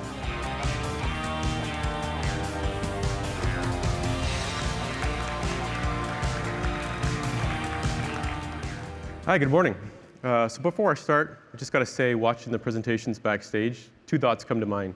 The edge matters, and it really is an exciting time to be in networking again. So again, I'm Jason Forrester, and I own the open networking strategy for Target. And unfortunately, my colleague, Greg Stark, I'll introduce here shortly, he couldn't be here in person, so I'll show him on a video, and he owns the compute portion. So he'll walk you through our journey on that front. So for those of you who are not familiar with Target, we are a Fortune 500 company, and we're a global, beloved retail brand. We've got roughly 1,900 stores in the US, about 50 distribution centers as well. We're about 350,000 team members strong, and every week there's about 30 million guests that go see our stores. Now, depending on if you purchase stuff online or in the store, there's a lot of tech behind the scenes that powers that shopping experience. And so Target, for the last several years, has really doubled down on infrastructure, right? They built a team of amazing engineers. They built a team of pretty solid data scientists. And those teams focus solely on how do they take open source, customize it, and adapt it for the retail use case, right? Combine that with the fact that Target has seen some unprecedented growth because of the pandemic. We've started to see pressure on the production environment that some of the legacy network infrastructure just couldn't quite keep up with. Like, we're starting to see the edges of it. So because of that, we started down a journey of network disaggregation, which means for us, we wanted a network operating system that is completely open source. And we wanted a hardware ecosystem that allows us to pick from many ODM vendors that offer network switches. And so when we started down this journey and tried to find out, well, where do we find these things, we discovered OCP was a place for us, right? So I'm very proud to say we're the first major US retailer to join OCP. Now, there's a handful of tenets that we find ourselves very aligned with OCP. The first is OCP and OCP technical solutions allow us to find designs that are more flexible, right? They allow us to pivot. As we learn, as we grow, as we go into different areas, the infrastructure allows us to be flexible. Same thing from an efficiency perspective. So when you have 2,000 plus stores and 50 distribution centers, you got to run like a mini data center behind the scenes, right? So it was very important to us to find solutions that were highly efficient. And of course, the speed of target is a thing, right? We're constantly driving improvements into the environment. We're constantly pushing new tech. So we had to find technical solutions that allowed us to move quick. And of course, finally, ultimately, why we joined OCP is the OCP marketplace allows us to control our priorities and focus on things that matter to us. So just starting to talk about the networking journey, we started like everybody else, right? We had a traditional black box environment, very much a classical enterprise networking infrastructure. And then we moved to more of a open OS. So we deployed some open hardware with a semi-open NOS into a handful of stores. Right? We proved to ourselves that the hardware works and the hardware meets the needs that we talked about, and we slowly moved to more of a fully network operating system. And so we did that starting with something called Sonic. Right? I'm sure everyone's very, very aware of Sonic. So we poured significant investments into Sonic to be more enterprise ready. Right? So Sonic works great for the data center. It's got its roots in the data center. And the teams behind that have done a phenomenal job at building data center fabrics or making Sonic ready for data center. So we've poured significant investments in making sure Sonic was ready for the enterprise. Right? So at the end of the day, I'm proud to say as well that we've successfully deployed Sonic in a handful of data center fabrics. Right? It's withstand the production pressures of the target data centers. I'm also excited to say that we've successfully rolled out Sonic into a handful of our distribution centers. And then finally, what I'm most proud of is we've got Sonic running at the stores at the retail edge. And why is that important for us? Is because it allows us to drive new tech into the stores. It allows us to meet some of our objectives in an open way, right? So with that, I'm going to turn it over to Greg so he can share some of the open compute journey. Thank you, Jason. Sounds like some really exciting work happened on the network side within Target and our journey to OCP. Likewise, I wanted to give everyone a little bit of a sense of what our journey's been like within the compute and storage space at Target. I also wanted to talk a little bit about what our footprint looks like and what deployments we have so far within Open Compute for compute and storage. So to give a little background on our architecture at Target, starting about 15 years ago, we were probably in a state where most of our compute infrastructure was very proprietary. And this is fully proprietary across the entire stack, meaning the hardware, the operating system, and all of the management and tooling that went along with it. Oftentimes, like probably a lot of you, these were project-based architectures built based on what the application asked for or required. And then the entire stack was built from a single vendor. This did not allow for much flexibility and really required special purpose hardware as well as talent to own and deliver that environment. Moving up our arc, we eventually got to a mix of proprietary and OEM. And the big enabler here was Linux. With Linux coming on board, we were able to disaggregate the compute from the operating system. And And this really allowed us to start taking advantage of virtualization, as well as providing different OEM compute providers and storage providers. Our compute was based on a handful of different OEMs, but still utilized some of their proprietary tooling and management per vendor. At this point, storage was still largely proprietary, with enterprise class storage arrays providing an entire stack of operating system tooling and, of course, the hardware underneath. Today, we have more OEM hardware abstraction in that we have a finite number of compute specs that we fulfill through a handful of OEM providers. We've been able to further disaggregate the compute capabilities from our own in-house developed management and tooling capabilities. On the storage side, we began to use open source software-defined storage to also start abstracting some of our hardware from our storage capabilities within the block and object space. This has allowed us more flexibility and more commoditization within our configurations, as well as owning some more of the control of how we provision, manage, and utilize our hardware. But this is only part of the arc. Where we want to move to is to be fully open from a hardware stack perspective, using fully accepted OCP configurations for both compute and storage. This will allow us to create more flexibility and provide an overall platform that we can build across all of our locations, our data centers, our distribution centers, and our stores. We plan to build this with fully abstracted capabilities for all hardware management, including alerting monitoring, zero-touch provisioning, firmware management, and utilize the OCP community and projects to fulfill these needs. So let's talk about what the current footprint for compute and storage looks like at Target. As I mentioned earlier, today we do have 2 enterprise class 3 data centers. These both are located in Minnesota and house most of our centralized production and development applications within our hybrid on-prem cloud. Spanning these 2 data centers, we have roughly 7,000 servers. We have over 50 petabytes of enterprise storage. And we've also built a large data lake environment for our business analytics that spans about 65 petabytes. Throughout the last few years, we've also invested in an enterprise machine learning platform and GPU farm. Outside of our data centers, our edge locations are usually comprised of one of 2 types of locations. First of all, Target has over 1,900 stores that span the continental US. Within each of these stores, we do have a local compute and storage presence. This is usually 3 to 4 physical nodes for compute and about 7 to 10 terabytes of local storage. In addition to our 1,900 stores, as Jason mentioned, we also have over 40 distribution centers throughout the United States. And each of these also has a local compute and storage footprint, spanning about 4 to 7 server nodes and 10 to 15 terabytes of local storage. As we look forward, this will be our scope for our on-prem environment as we introduce open compute. So what has our progress been like so far as we've gone on this journey towards OCP? First off, early in the year, we started building our relationships with new suppliers. This included reaching out to some suppliers on sharing Target's OCP goals, what we're doing and why.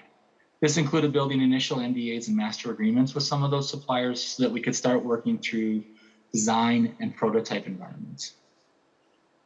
As for our first deployments of open compute in our data center, we are also building a new IaaS layer, and this will be from the ground up with OCP, configured nodes. We will be using Tioga Pass nodes with internal storage to start prototyping this environment as we build it. Secondarily, we also have a large environment that is made up of what we call our standard compute, and this is our Target Application Platform, or TAP, as you may have heard of, which is our platform as a service that we've built. Underneath TAP, we build standard compute, and we've started to deploy racks of this compute using OCP accepted configurations. Next up this year will be our edge and store locations. As I mentioned earlier, we do have a storage and compute footprint in each store, and we are looking at a prototype using the open edge configuration to start evaluating what this would look like in our stores. Again, we want to be able to enable a platform across all of our locations using OCP accepted gear. Outside of bringing in the hardware and validating some of our workloads on it, we've also started building some of our enablement capabilities. This includes our zero-touch provisioning to take bare metal as it is racked and cabled and be able to configure it for our needs and our consumers within our platform. Also, we've built code around this to make sure that all of our security configurations are in place for both our internal SCML as well as any compliance that we need to do. We've also started working on onboarding and adapting our alerting and monitoring stack to these new configurations. With that, I'm going to turn it back over to Jason to provide some information on what we've learned so far within our open hardware, as well as our call to action as we look forward. Thanks, Jason. Awesome, thanks, Greg. So it's exciting to hear what Greg's done in terms of open compute. But on the networking side, before we get into call to action, I definitely want to call out there's a session tomorrow at 11 in the Expo Hall to get into the details of the deployments. So a lot of exciting stuff there. You should definitely go see Pablo and Arcus on that. But the call to action for us is, we learned a lot during this process, right? It was definitely completely new. We were used to deploying OEM gear, and to move to open hardware was a bit of a change for us. And one of the things I definitely want to call out is, from a hardware ecosystem perspective, the OCP marketplace has a rich offering for the hyperscalers, but I'd definitely like to see a little bit more focus on the enterprise. For example, there's a lot of great 400 gig switches out there. There's a lot of great high-end switches, but we desperately need the 1 gig kind of lower PoE switch. So we'd love to see the OCP marketplace and the ODM community kind of focus on the edge and the enterprise side. Greg has some examples on the compute side as well that's predominantly around memory allocation and CPU allocation, right? Same thing in terms of how do we abstract away those minor differences in hardware that we do see in the OCP marketplace, right? Because this is new for us from a consumption perspective, we would like to see a handful of maybe more tool chains or software improvements to make, to abstract away the differences and make consumption that much easier. And then finally, I think there's a lot to be learned in terms of just sharing battle scars and battle stories, right? We ourselves at Target learned a bunch on how to go do this. We hit some turbulence here and there. We got things right, we got things wrong. And so we'd certainly love to share the story and help accelerate the learning for folks that are going down the same path. And we'd love to hear from others as well. So with that, thank you.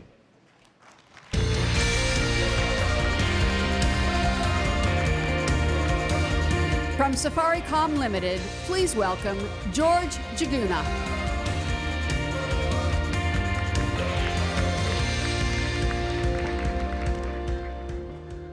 Good morning.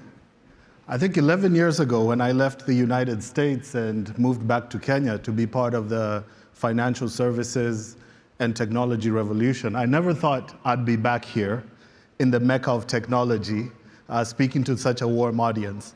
So I'd like to thank Bill and the organizers for having me here. Even if it took 21 hours of flying time and I came yesterday, I am glad to be here and really would like to welcome the audience that's also joining online, even those who are joining from Africa. So today I'll just talk a bit about a few stories. I'd say just about right now, in very many villages and towns, remote areas in Kenya, people may not have electricity, may not have running water, as they do in most of the developed nations, but they're actually able to receive money, to send money, to borrow money, and even sometimes to lend money to others using their mobile phone. So I'll be talking a bit about the mobile revolution in East Africa that's really been powered by the organization I work for, Safaricom, and hopefully at the end of it, look at the opportunities for partnership with the OCP community to continue our journey of transforming lives. So I'll talk a bit about the organization I work for. It's a young company, Safaricom PLC, that started in the year 2000. And really, our passion has always been about transforming lives. Now, we delight over 40 million customers in a country that has a population of 52 million. We actually have become, I believe, the best in mobile money, as we have 30 million active customers who transact per day on our platform, a total of 52 million transactions that totals to $20 billion a month that goes through our platform.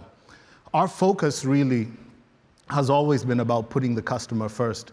We talk about being simple, about being transparent, and about being honest. And this is the ethos that really guides everything that we do. So far we've been successful, I'd say. We've built an $11 billion company. We have 6,000 people, as I talked about, serving 38 million customers, and we contribute 6.5% to our GDP. We deliver solutions in a number of areas: communications, financial services, healthcare, agriculture, and many others. But really, what really inspires us, what really drives us, is really looking at innovation and the use of technology in transforming lives. We don't believe that Africa is a dark continent. We believe that as much as Africa has challenges, really the challenges provide opportunities to transform lives.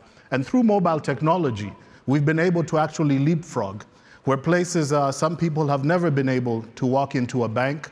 They've never been able to see what a branch looks like. They may not know what a credit card or a checkbook looks like, but they're able to transact effortlessly, seamlessly through our platform. We're passionate about sustainability, and really I kind of work around the spectrum of 7 to 10 here, looking at affordable and clean energy, and that's where the partnership with OCP is extremely critical. Decent work and economic growth. Really what we've been able to do through our platform is people who would otherwise not have any means of having a bank account, of being able to borrow money, or able to do it, and therefore earn a living for their family and support their community. I think we drive innovation and push innovation. We have about 95% of our country that's been covered by 4G, and we've already begun experiments and rollout of 4G in 4 major cities in our country. But really reducing inequalities, I think, is really what touches me a lot, because so many people in different ways, they're not really looking for a handout, they're just looking for an opportunity.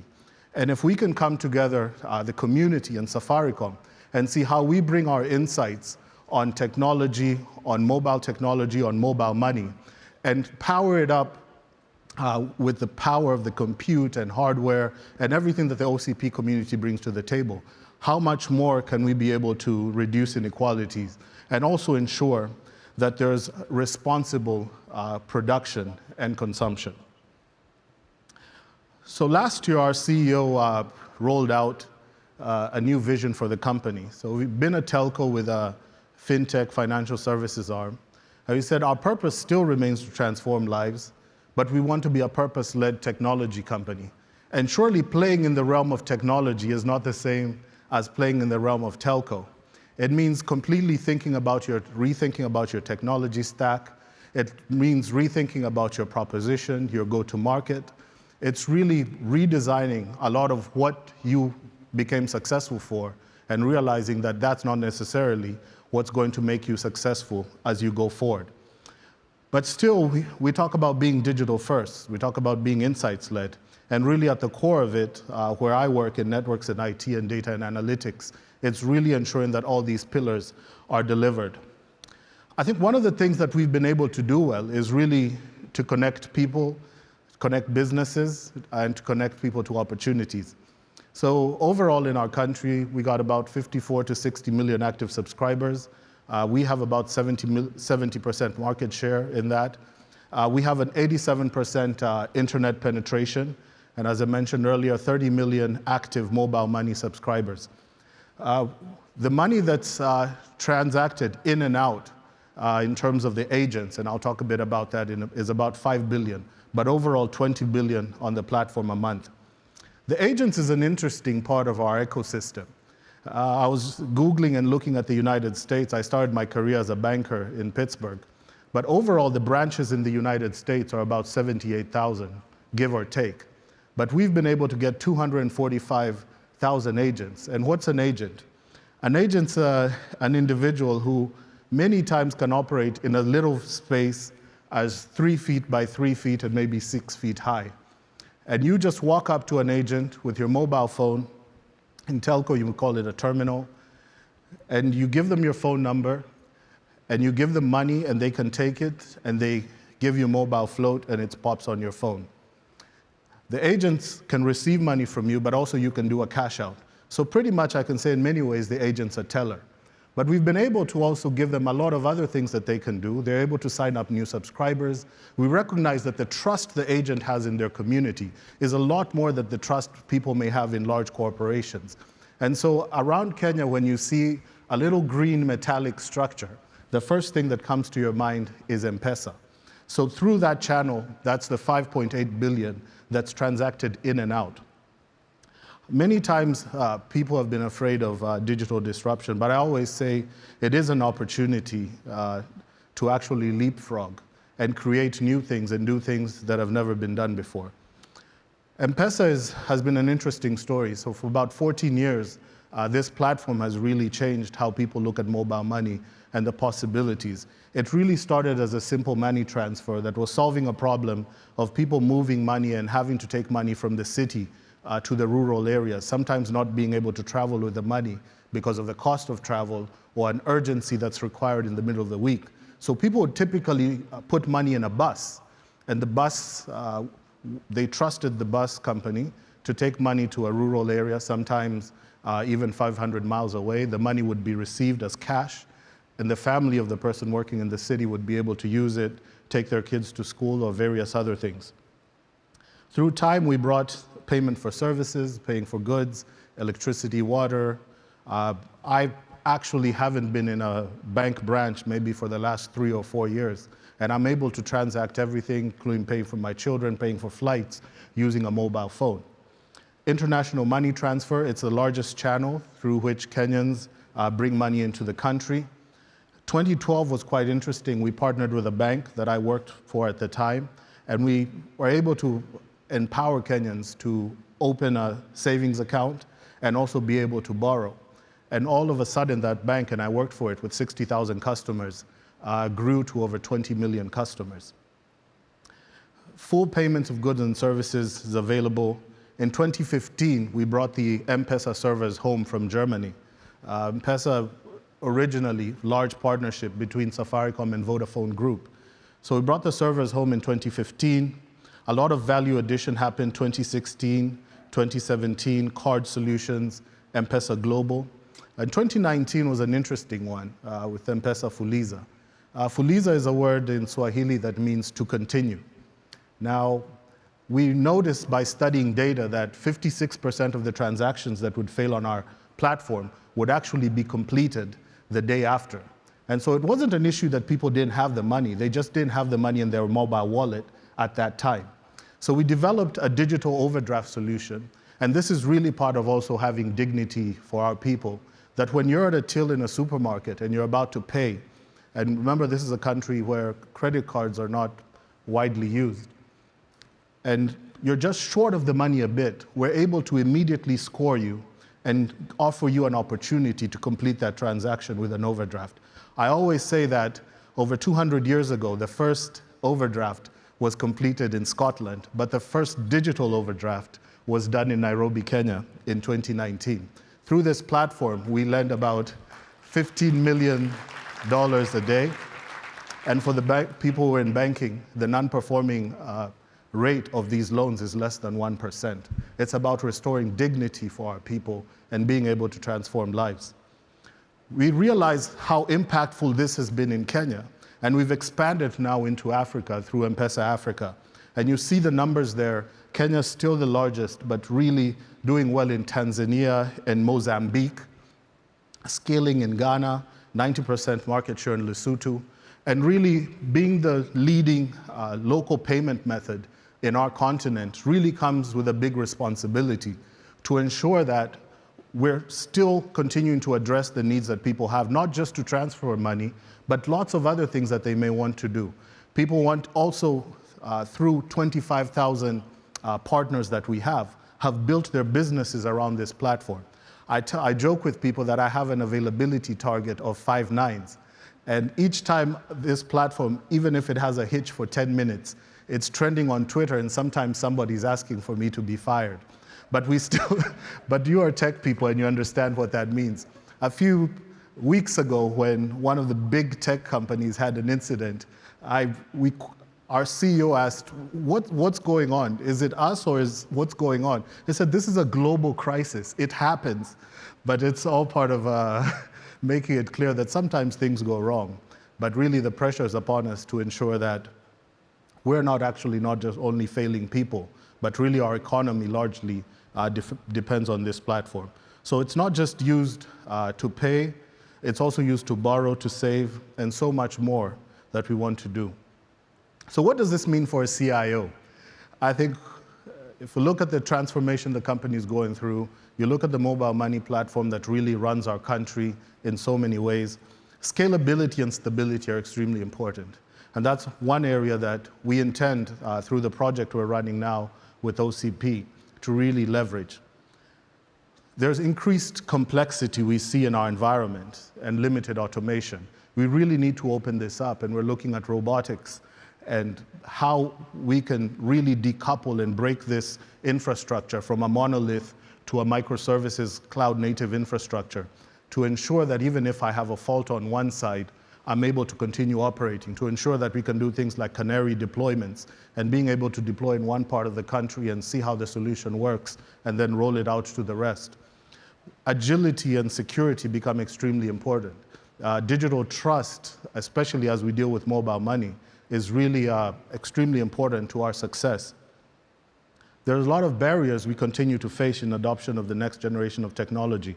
I remember when I first started talking about OCP last year and saying this actually 2 years ago, that this is something we need to look at and we need to do.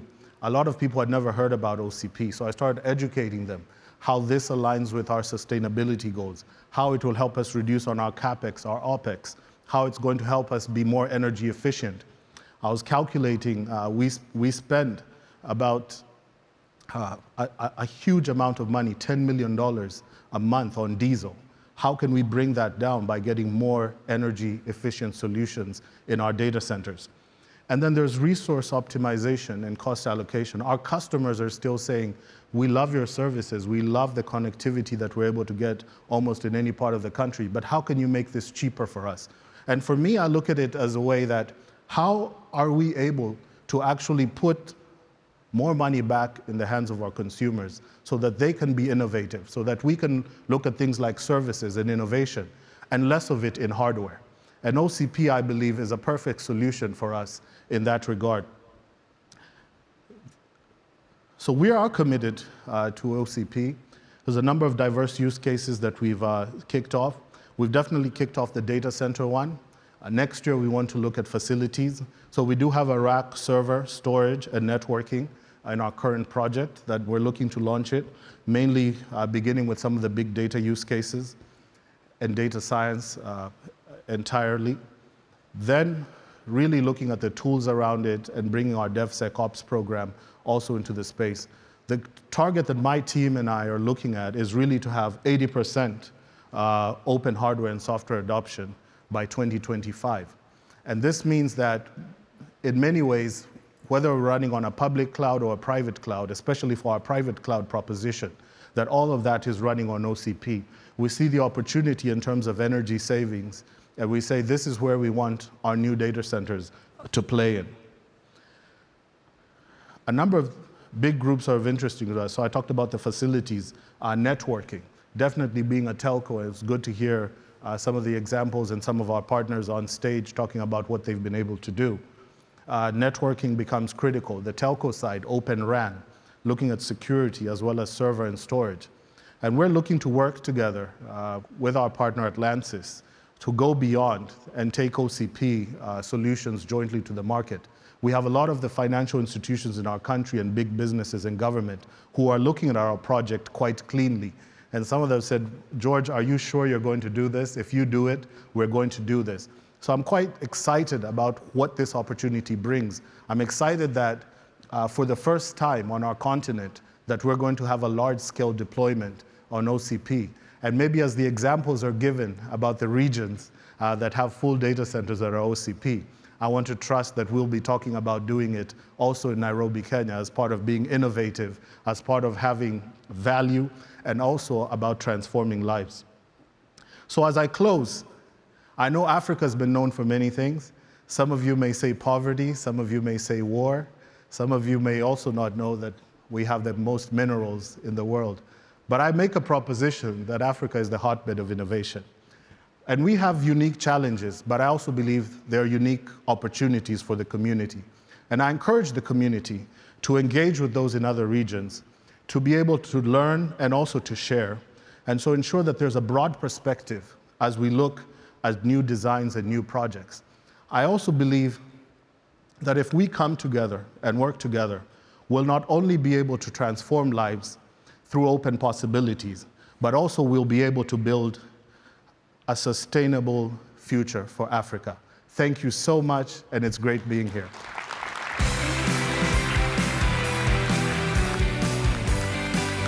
From Samsung, please welcome Jong-Yul Lee.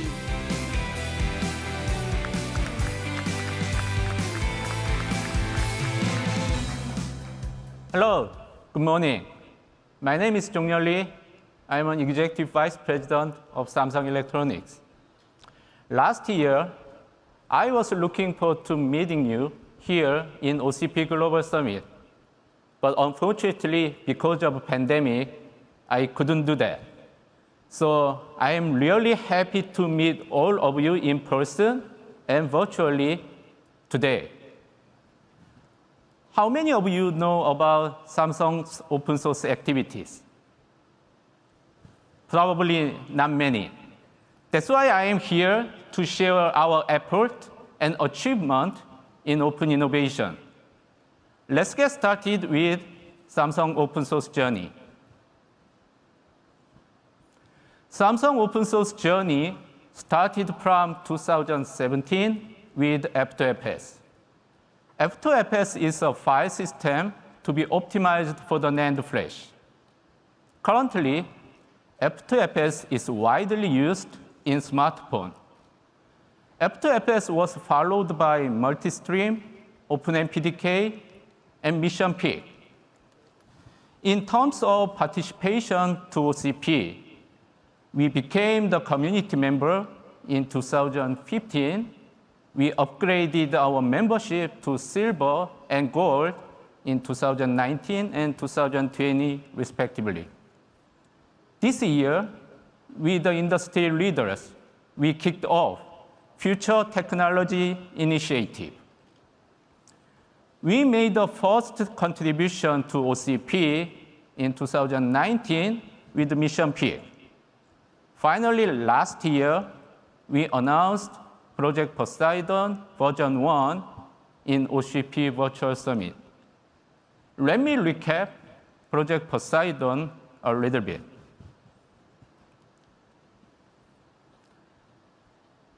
Project Poseidon is an open source project to develop server reference and storage OS. Why did we name it in Poseidon? Poseidon is a god of sea. We want to invite all the devices into one sea. Technically, Poseidon is an MVM of a Fabric, high-performance storage reference platform. We can achieve high performance by aggregating a bunch of SSD. Actually, this project is not made by Samsung alone. This is a multi-industry collaboration. We work together with our partners, Inspur and Naver Cloud. Inspur is a Chinese server vendor. They are responsible for developing and manufacturing server hardware. Samsung took the role of developing storage OS. After we integrate this hardware and software, it is provided to Naver Cloud. Naver runs some tests. They will deploy this system on actual service. More importantly, this project is more valuable because it is contributed as an open source. Since we announced this project last year, we came a long way to achieve our goal. During this time, we completed the development of hardware and software. The server hardware started to be manufactured from this year, March. and also it is under contribution to OCP. In terms of software, we released the first version of Poseidon OS to GitHub this year, April. We are making a regular update every quarter. As I already mentioned before, now it is being tested in Naver Cloud. We receive a very positive feedback from Naver. Also, we are able to confirm we could achieve our target performance in local and network environment. We are looking forward to deploying them on actual service quite soon. As I already mentioned before, this project is not made by Samsung alone. We could not have succeeded without the help of our partner, Inspur and Naver Cloud. With that, I'd like to invite Alan Chang, Vice President of Inspur. He sent us a video to say the meaning and progress of Poseidon project. Let's take a look. Thanks, Zhang-Yo. Hello, my name is Alan Chen, VP of Technical Operation at Inspur. At the time of the collaboration back in 2019, Samsung and Inspur struggled to find an efficient design for high-performance, high-density storage system for our customers.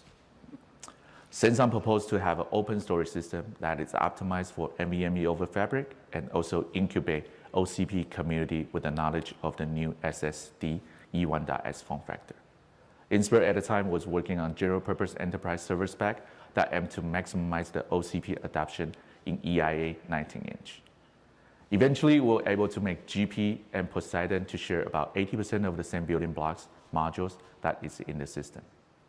For Poseidon V1, we already seen some customers who use GP server at their compute and is able to transition to adopt Poseidon very smoothly as their new tier of the storage.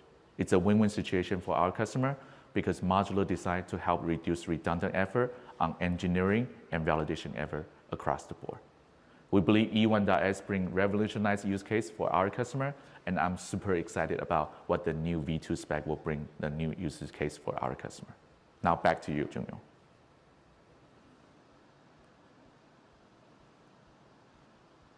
Thank you, Alan. Let me talk about some system trend in data center.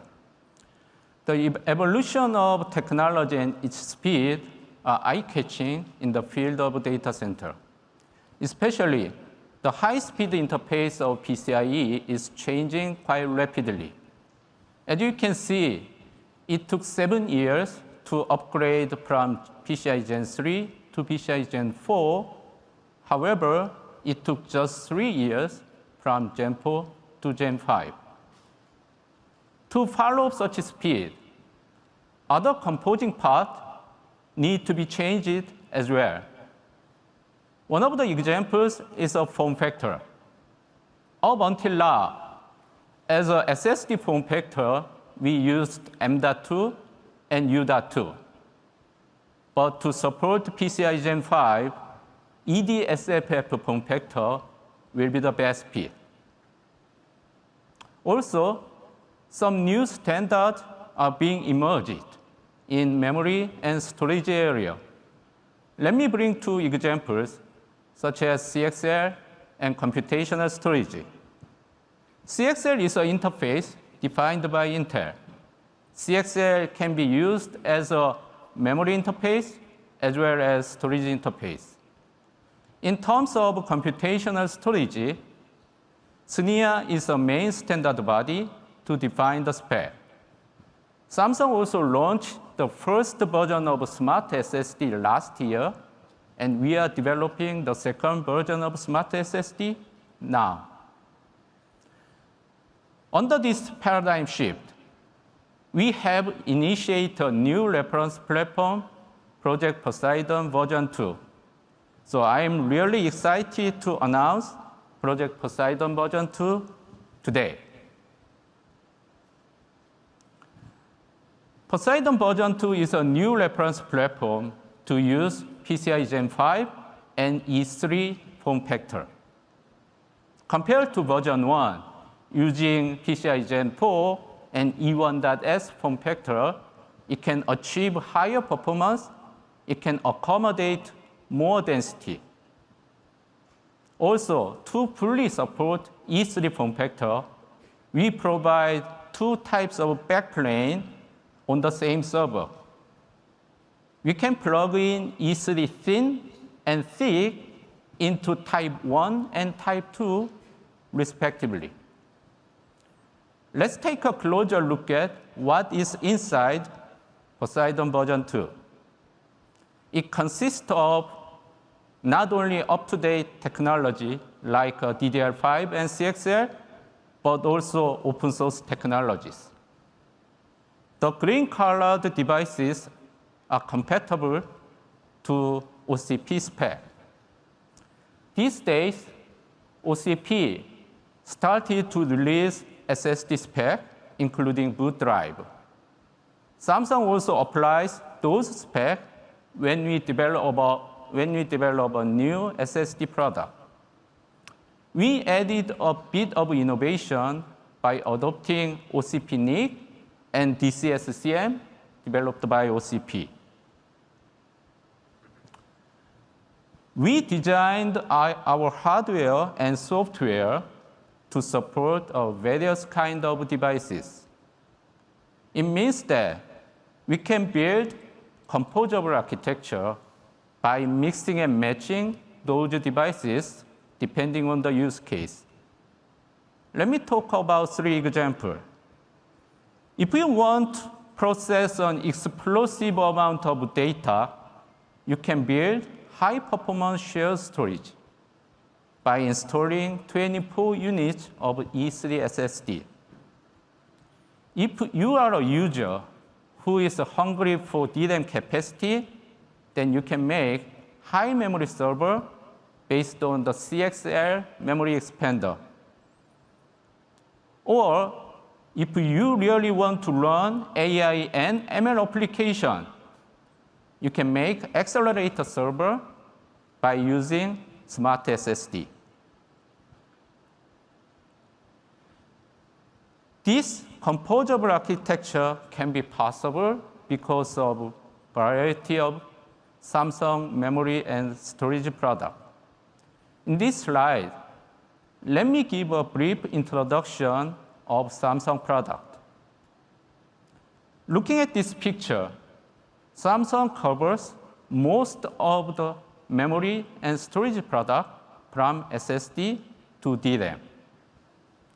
Having a look at the SSD lineup, you can take GNS and QLC SSD for high capacity application, or you can choose ZSSD for low latency application.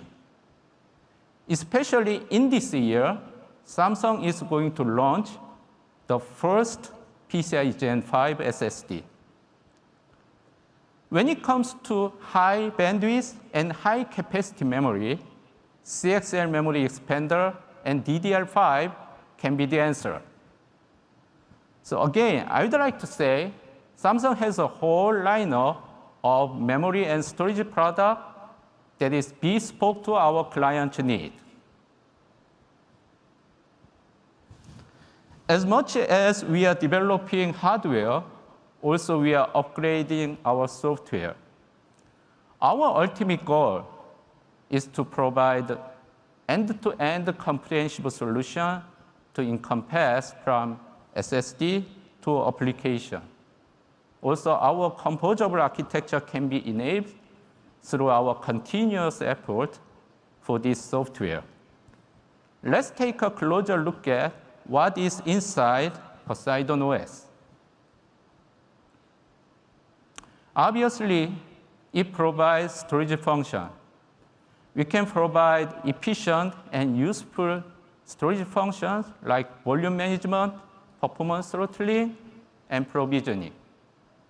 Also, we maintain data center level robustness to recover and protect the system and data from a single SSD or network failure. We implement software RAID and multipath connection. We are planning to support 2-node HA quite soon to protect the system from a system failure. The third one is performance optimization. As you might be aware, Samsung is one of the best companies to handle NAND flash and SSD. We melted our knowledge and technology into this system to maximize the performance. Last but not least, I don't want to miss manageability. We want to encourage more engineers to participate in this project. They can implement their own function by using these manageability features. This one is our overall roadmap for Poseidon V2. We will go on mass production next year, third quarter. After that, same as the first version, we will make the second contribution to OCP next year, fourth quarter. Finally, we will deploy this system in data center in 2023. If you want to understand and experience more about the Samsung solution, feel free to visit booth B14. You can see and experience Poseidon V1 and V2, CXL memory expander, and also other Samsung devices. Starting from Expo talk, we will give several talks in executive talk and engineering workshop. You are more than welcome to join us. I want to close my keynote by congratulating OCP for its 10th anniversary. OCP has proven that open source technology is not just the interest of some people, but it can help our industry grow together. Samsung sends the biggest thanks and respect to all the participants in OCP. Thank you very much.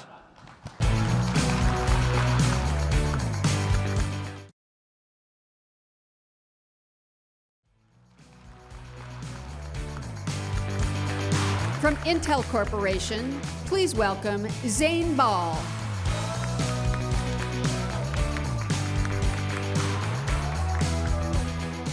All right, good morning, everyone. There's quite a lot of energy at the show this year. And I know I'm the last talk before lunch, so we'll stay on time. It's really hard to come to an event like this and not think about the last 2 years and this pandemic. And I think the degree to which the world relies on the infrastructure that the companies and people represented here at OCP and in this industry impacted the world during this time was really profound. And I'm very proud of my little piece of it. I hope everyone in the room is proud of the piece that you guys played as well, because we let the world keep going, educating kids, keeping the economy running, and that's super important.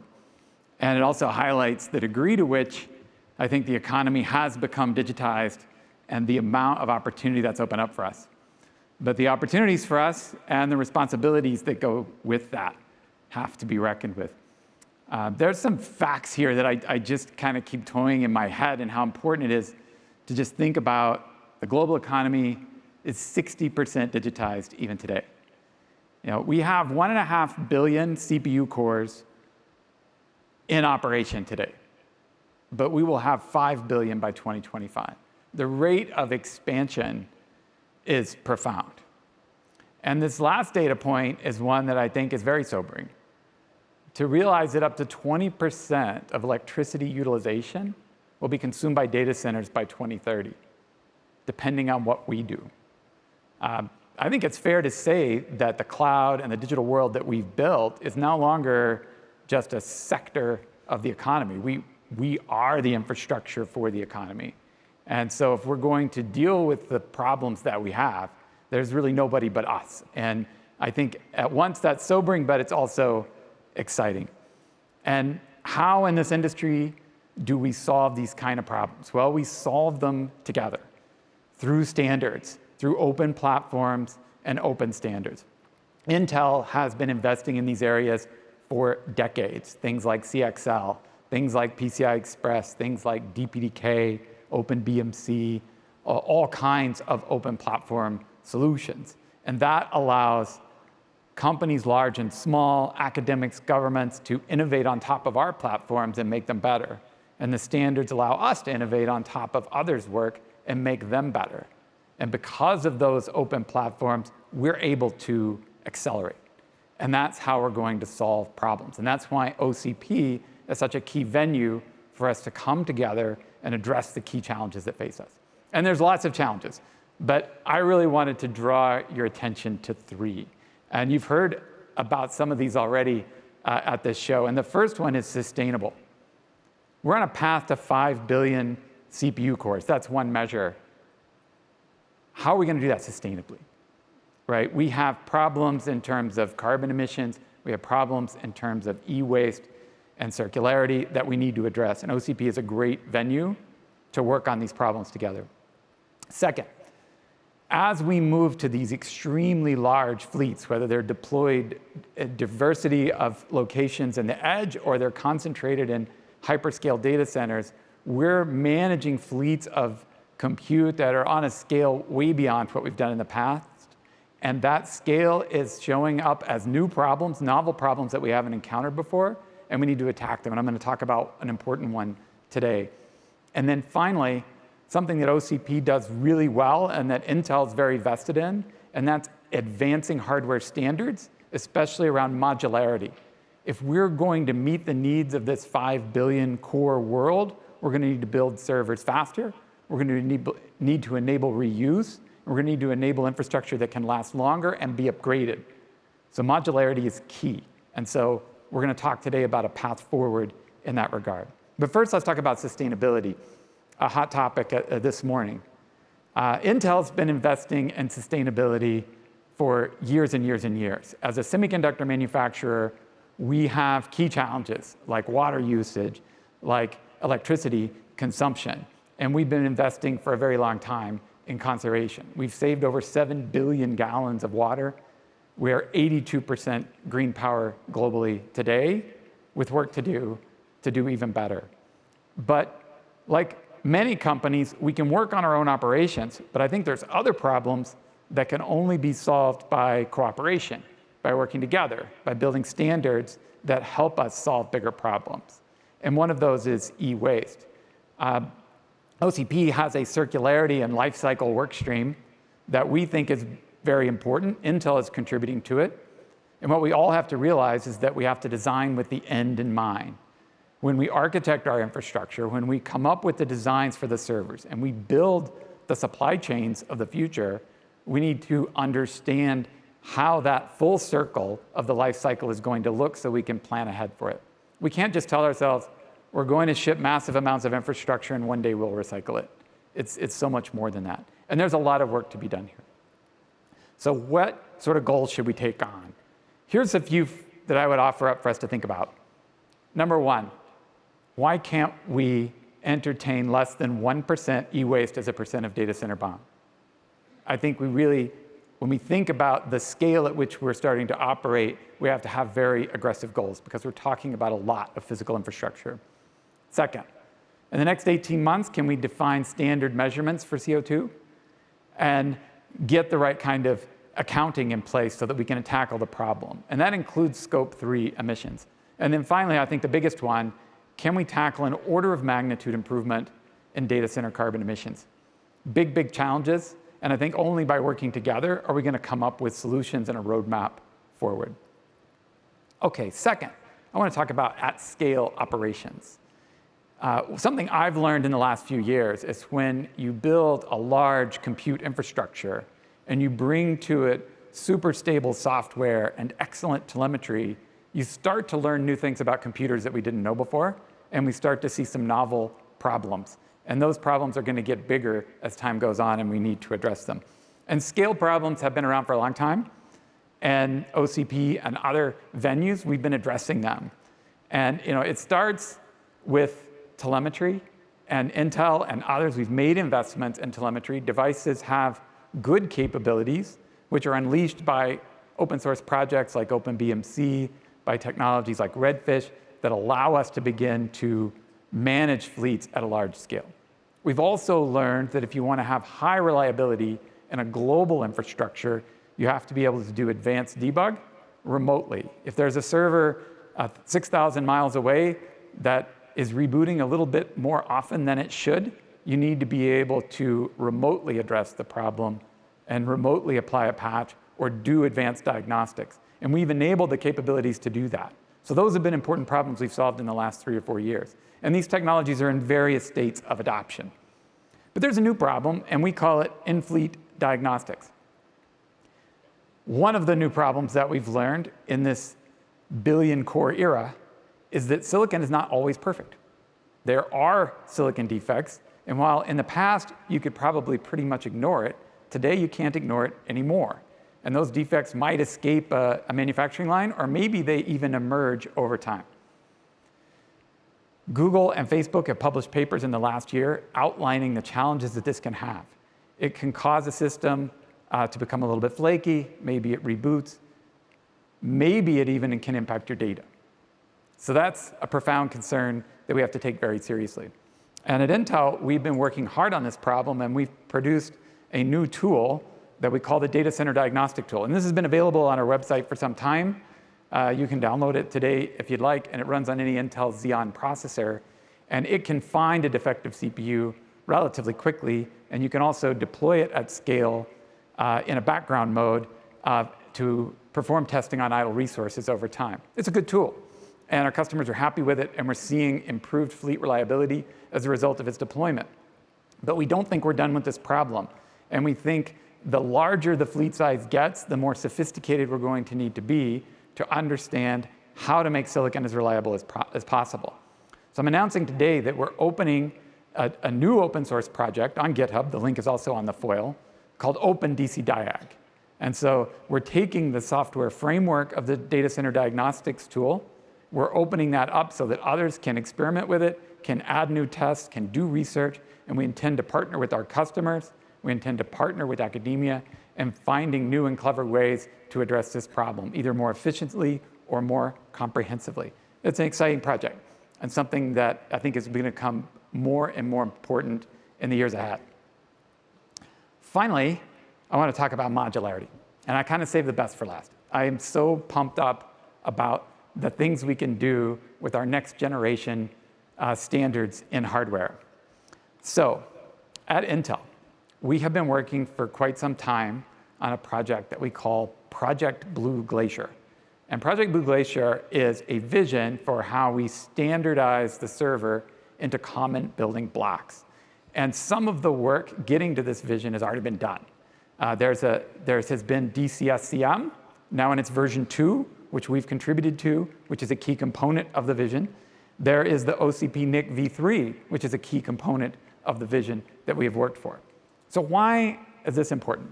So if you think about the way we develop servers today, a company like Intel designs a new chip, a new Xeon, and we design a platform around it. And that includes memory, that includes power integrity, that includes signal integrity, and then we do a ton of testing. The complexity of all the configurations that the industry may want to use is pretty staggering, and you have to test it comprehensively. So we do that, and then we provide design guides and samples to our customers, and you know what? They design their own. Maybe slightly different, maybe a variation on the theme, and then they gather all of those different memory combinations and power solutions, and they do the same thing again and again and again and again, maybe 200 server designs around the industry in any given generation. Seems to me pretty wasteful. So the idea here is, what if we could define a hardware processor module that could do the work for all the configurations that we needed? Could we define a reusable compute block, has the CPU and memory, that could be deployed as easily into an edge server, as an enterprise server, as a hyperscale cloud server? And then my customer can adopt my design. I'm not saying they're not going to do any testing at all, but the vast amount of validation and testing required could maybe be an order of magnitude less. We could ramp designs faster, and the infrastructure could be easily upgraded into the field.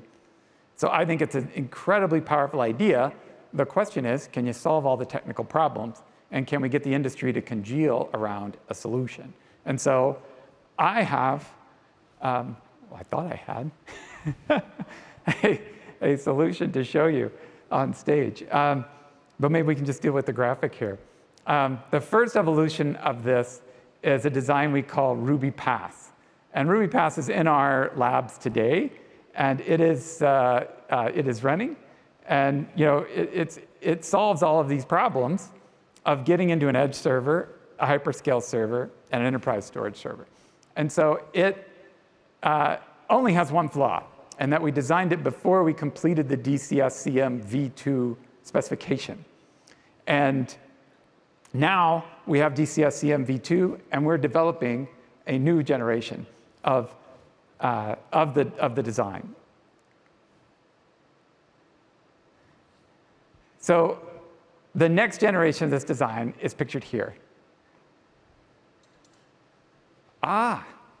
We do have it. It was just hidden. Sorry about that. So this is the Ruby Pass design.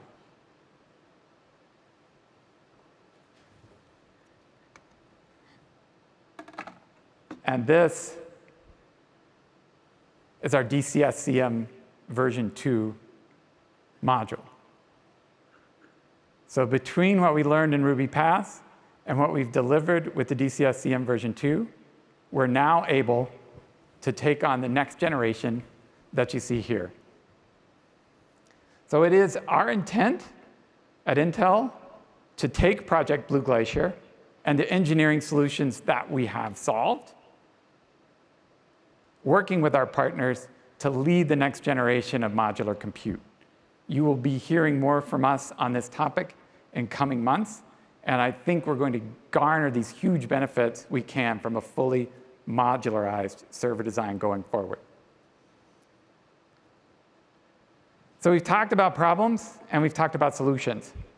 The solutions to getting to a 5 billion core world, getting to a sustainable path to 5 billion cores, is for us to work together, building common standards, common platforms, and innovating on top of each other. That's going to involve new solutions for sustainability, like it's going to come out of the circularity work group. That's going to involve new tools and capabilities for managing large fleets of compute at scale, like DC-Diag, and future versions that will come from the innovation of Open DC-Diag. And finally, the ability to ramp infrastructure faster, cheaper, with modular server designs. It's, I think, never been a more exciting time to be in this industry. Coming off of the pandemic, we've seen how important we are to the world, and we know how important we're going to be when we get to this next generation of 5 billion cores. It's going to take collaboration across the industry to get there, and I couldn't be more excited about it. So finally, thank you. We have a number of sessions that are going to address these topics in more detail. Have a great show, and it's great to be back here. Thank you.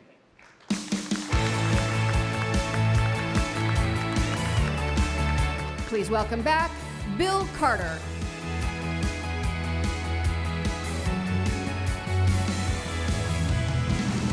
I won't take too much time. I just to give me 30 more seconds before we turn you loose.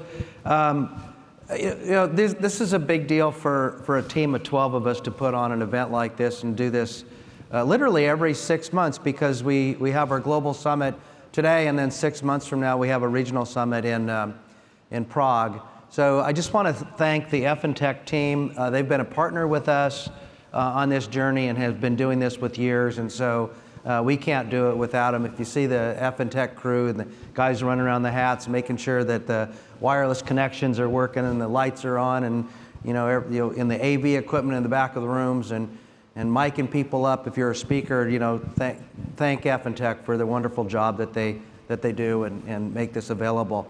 The other thing is, I also just give you an advertisement. We're going to be in Prague. It's a face-to-face event. Looking forward to an opportunity to get back together with our Europe counterparts and have our regional summit over there. So anyway, that's all I had. Thank you very much. Appreciate you being here. Let's go have a great show. Expo Hall looks great. We're going to have lunch here in a bit. Got some really good talks this afternoon. Have a great day.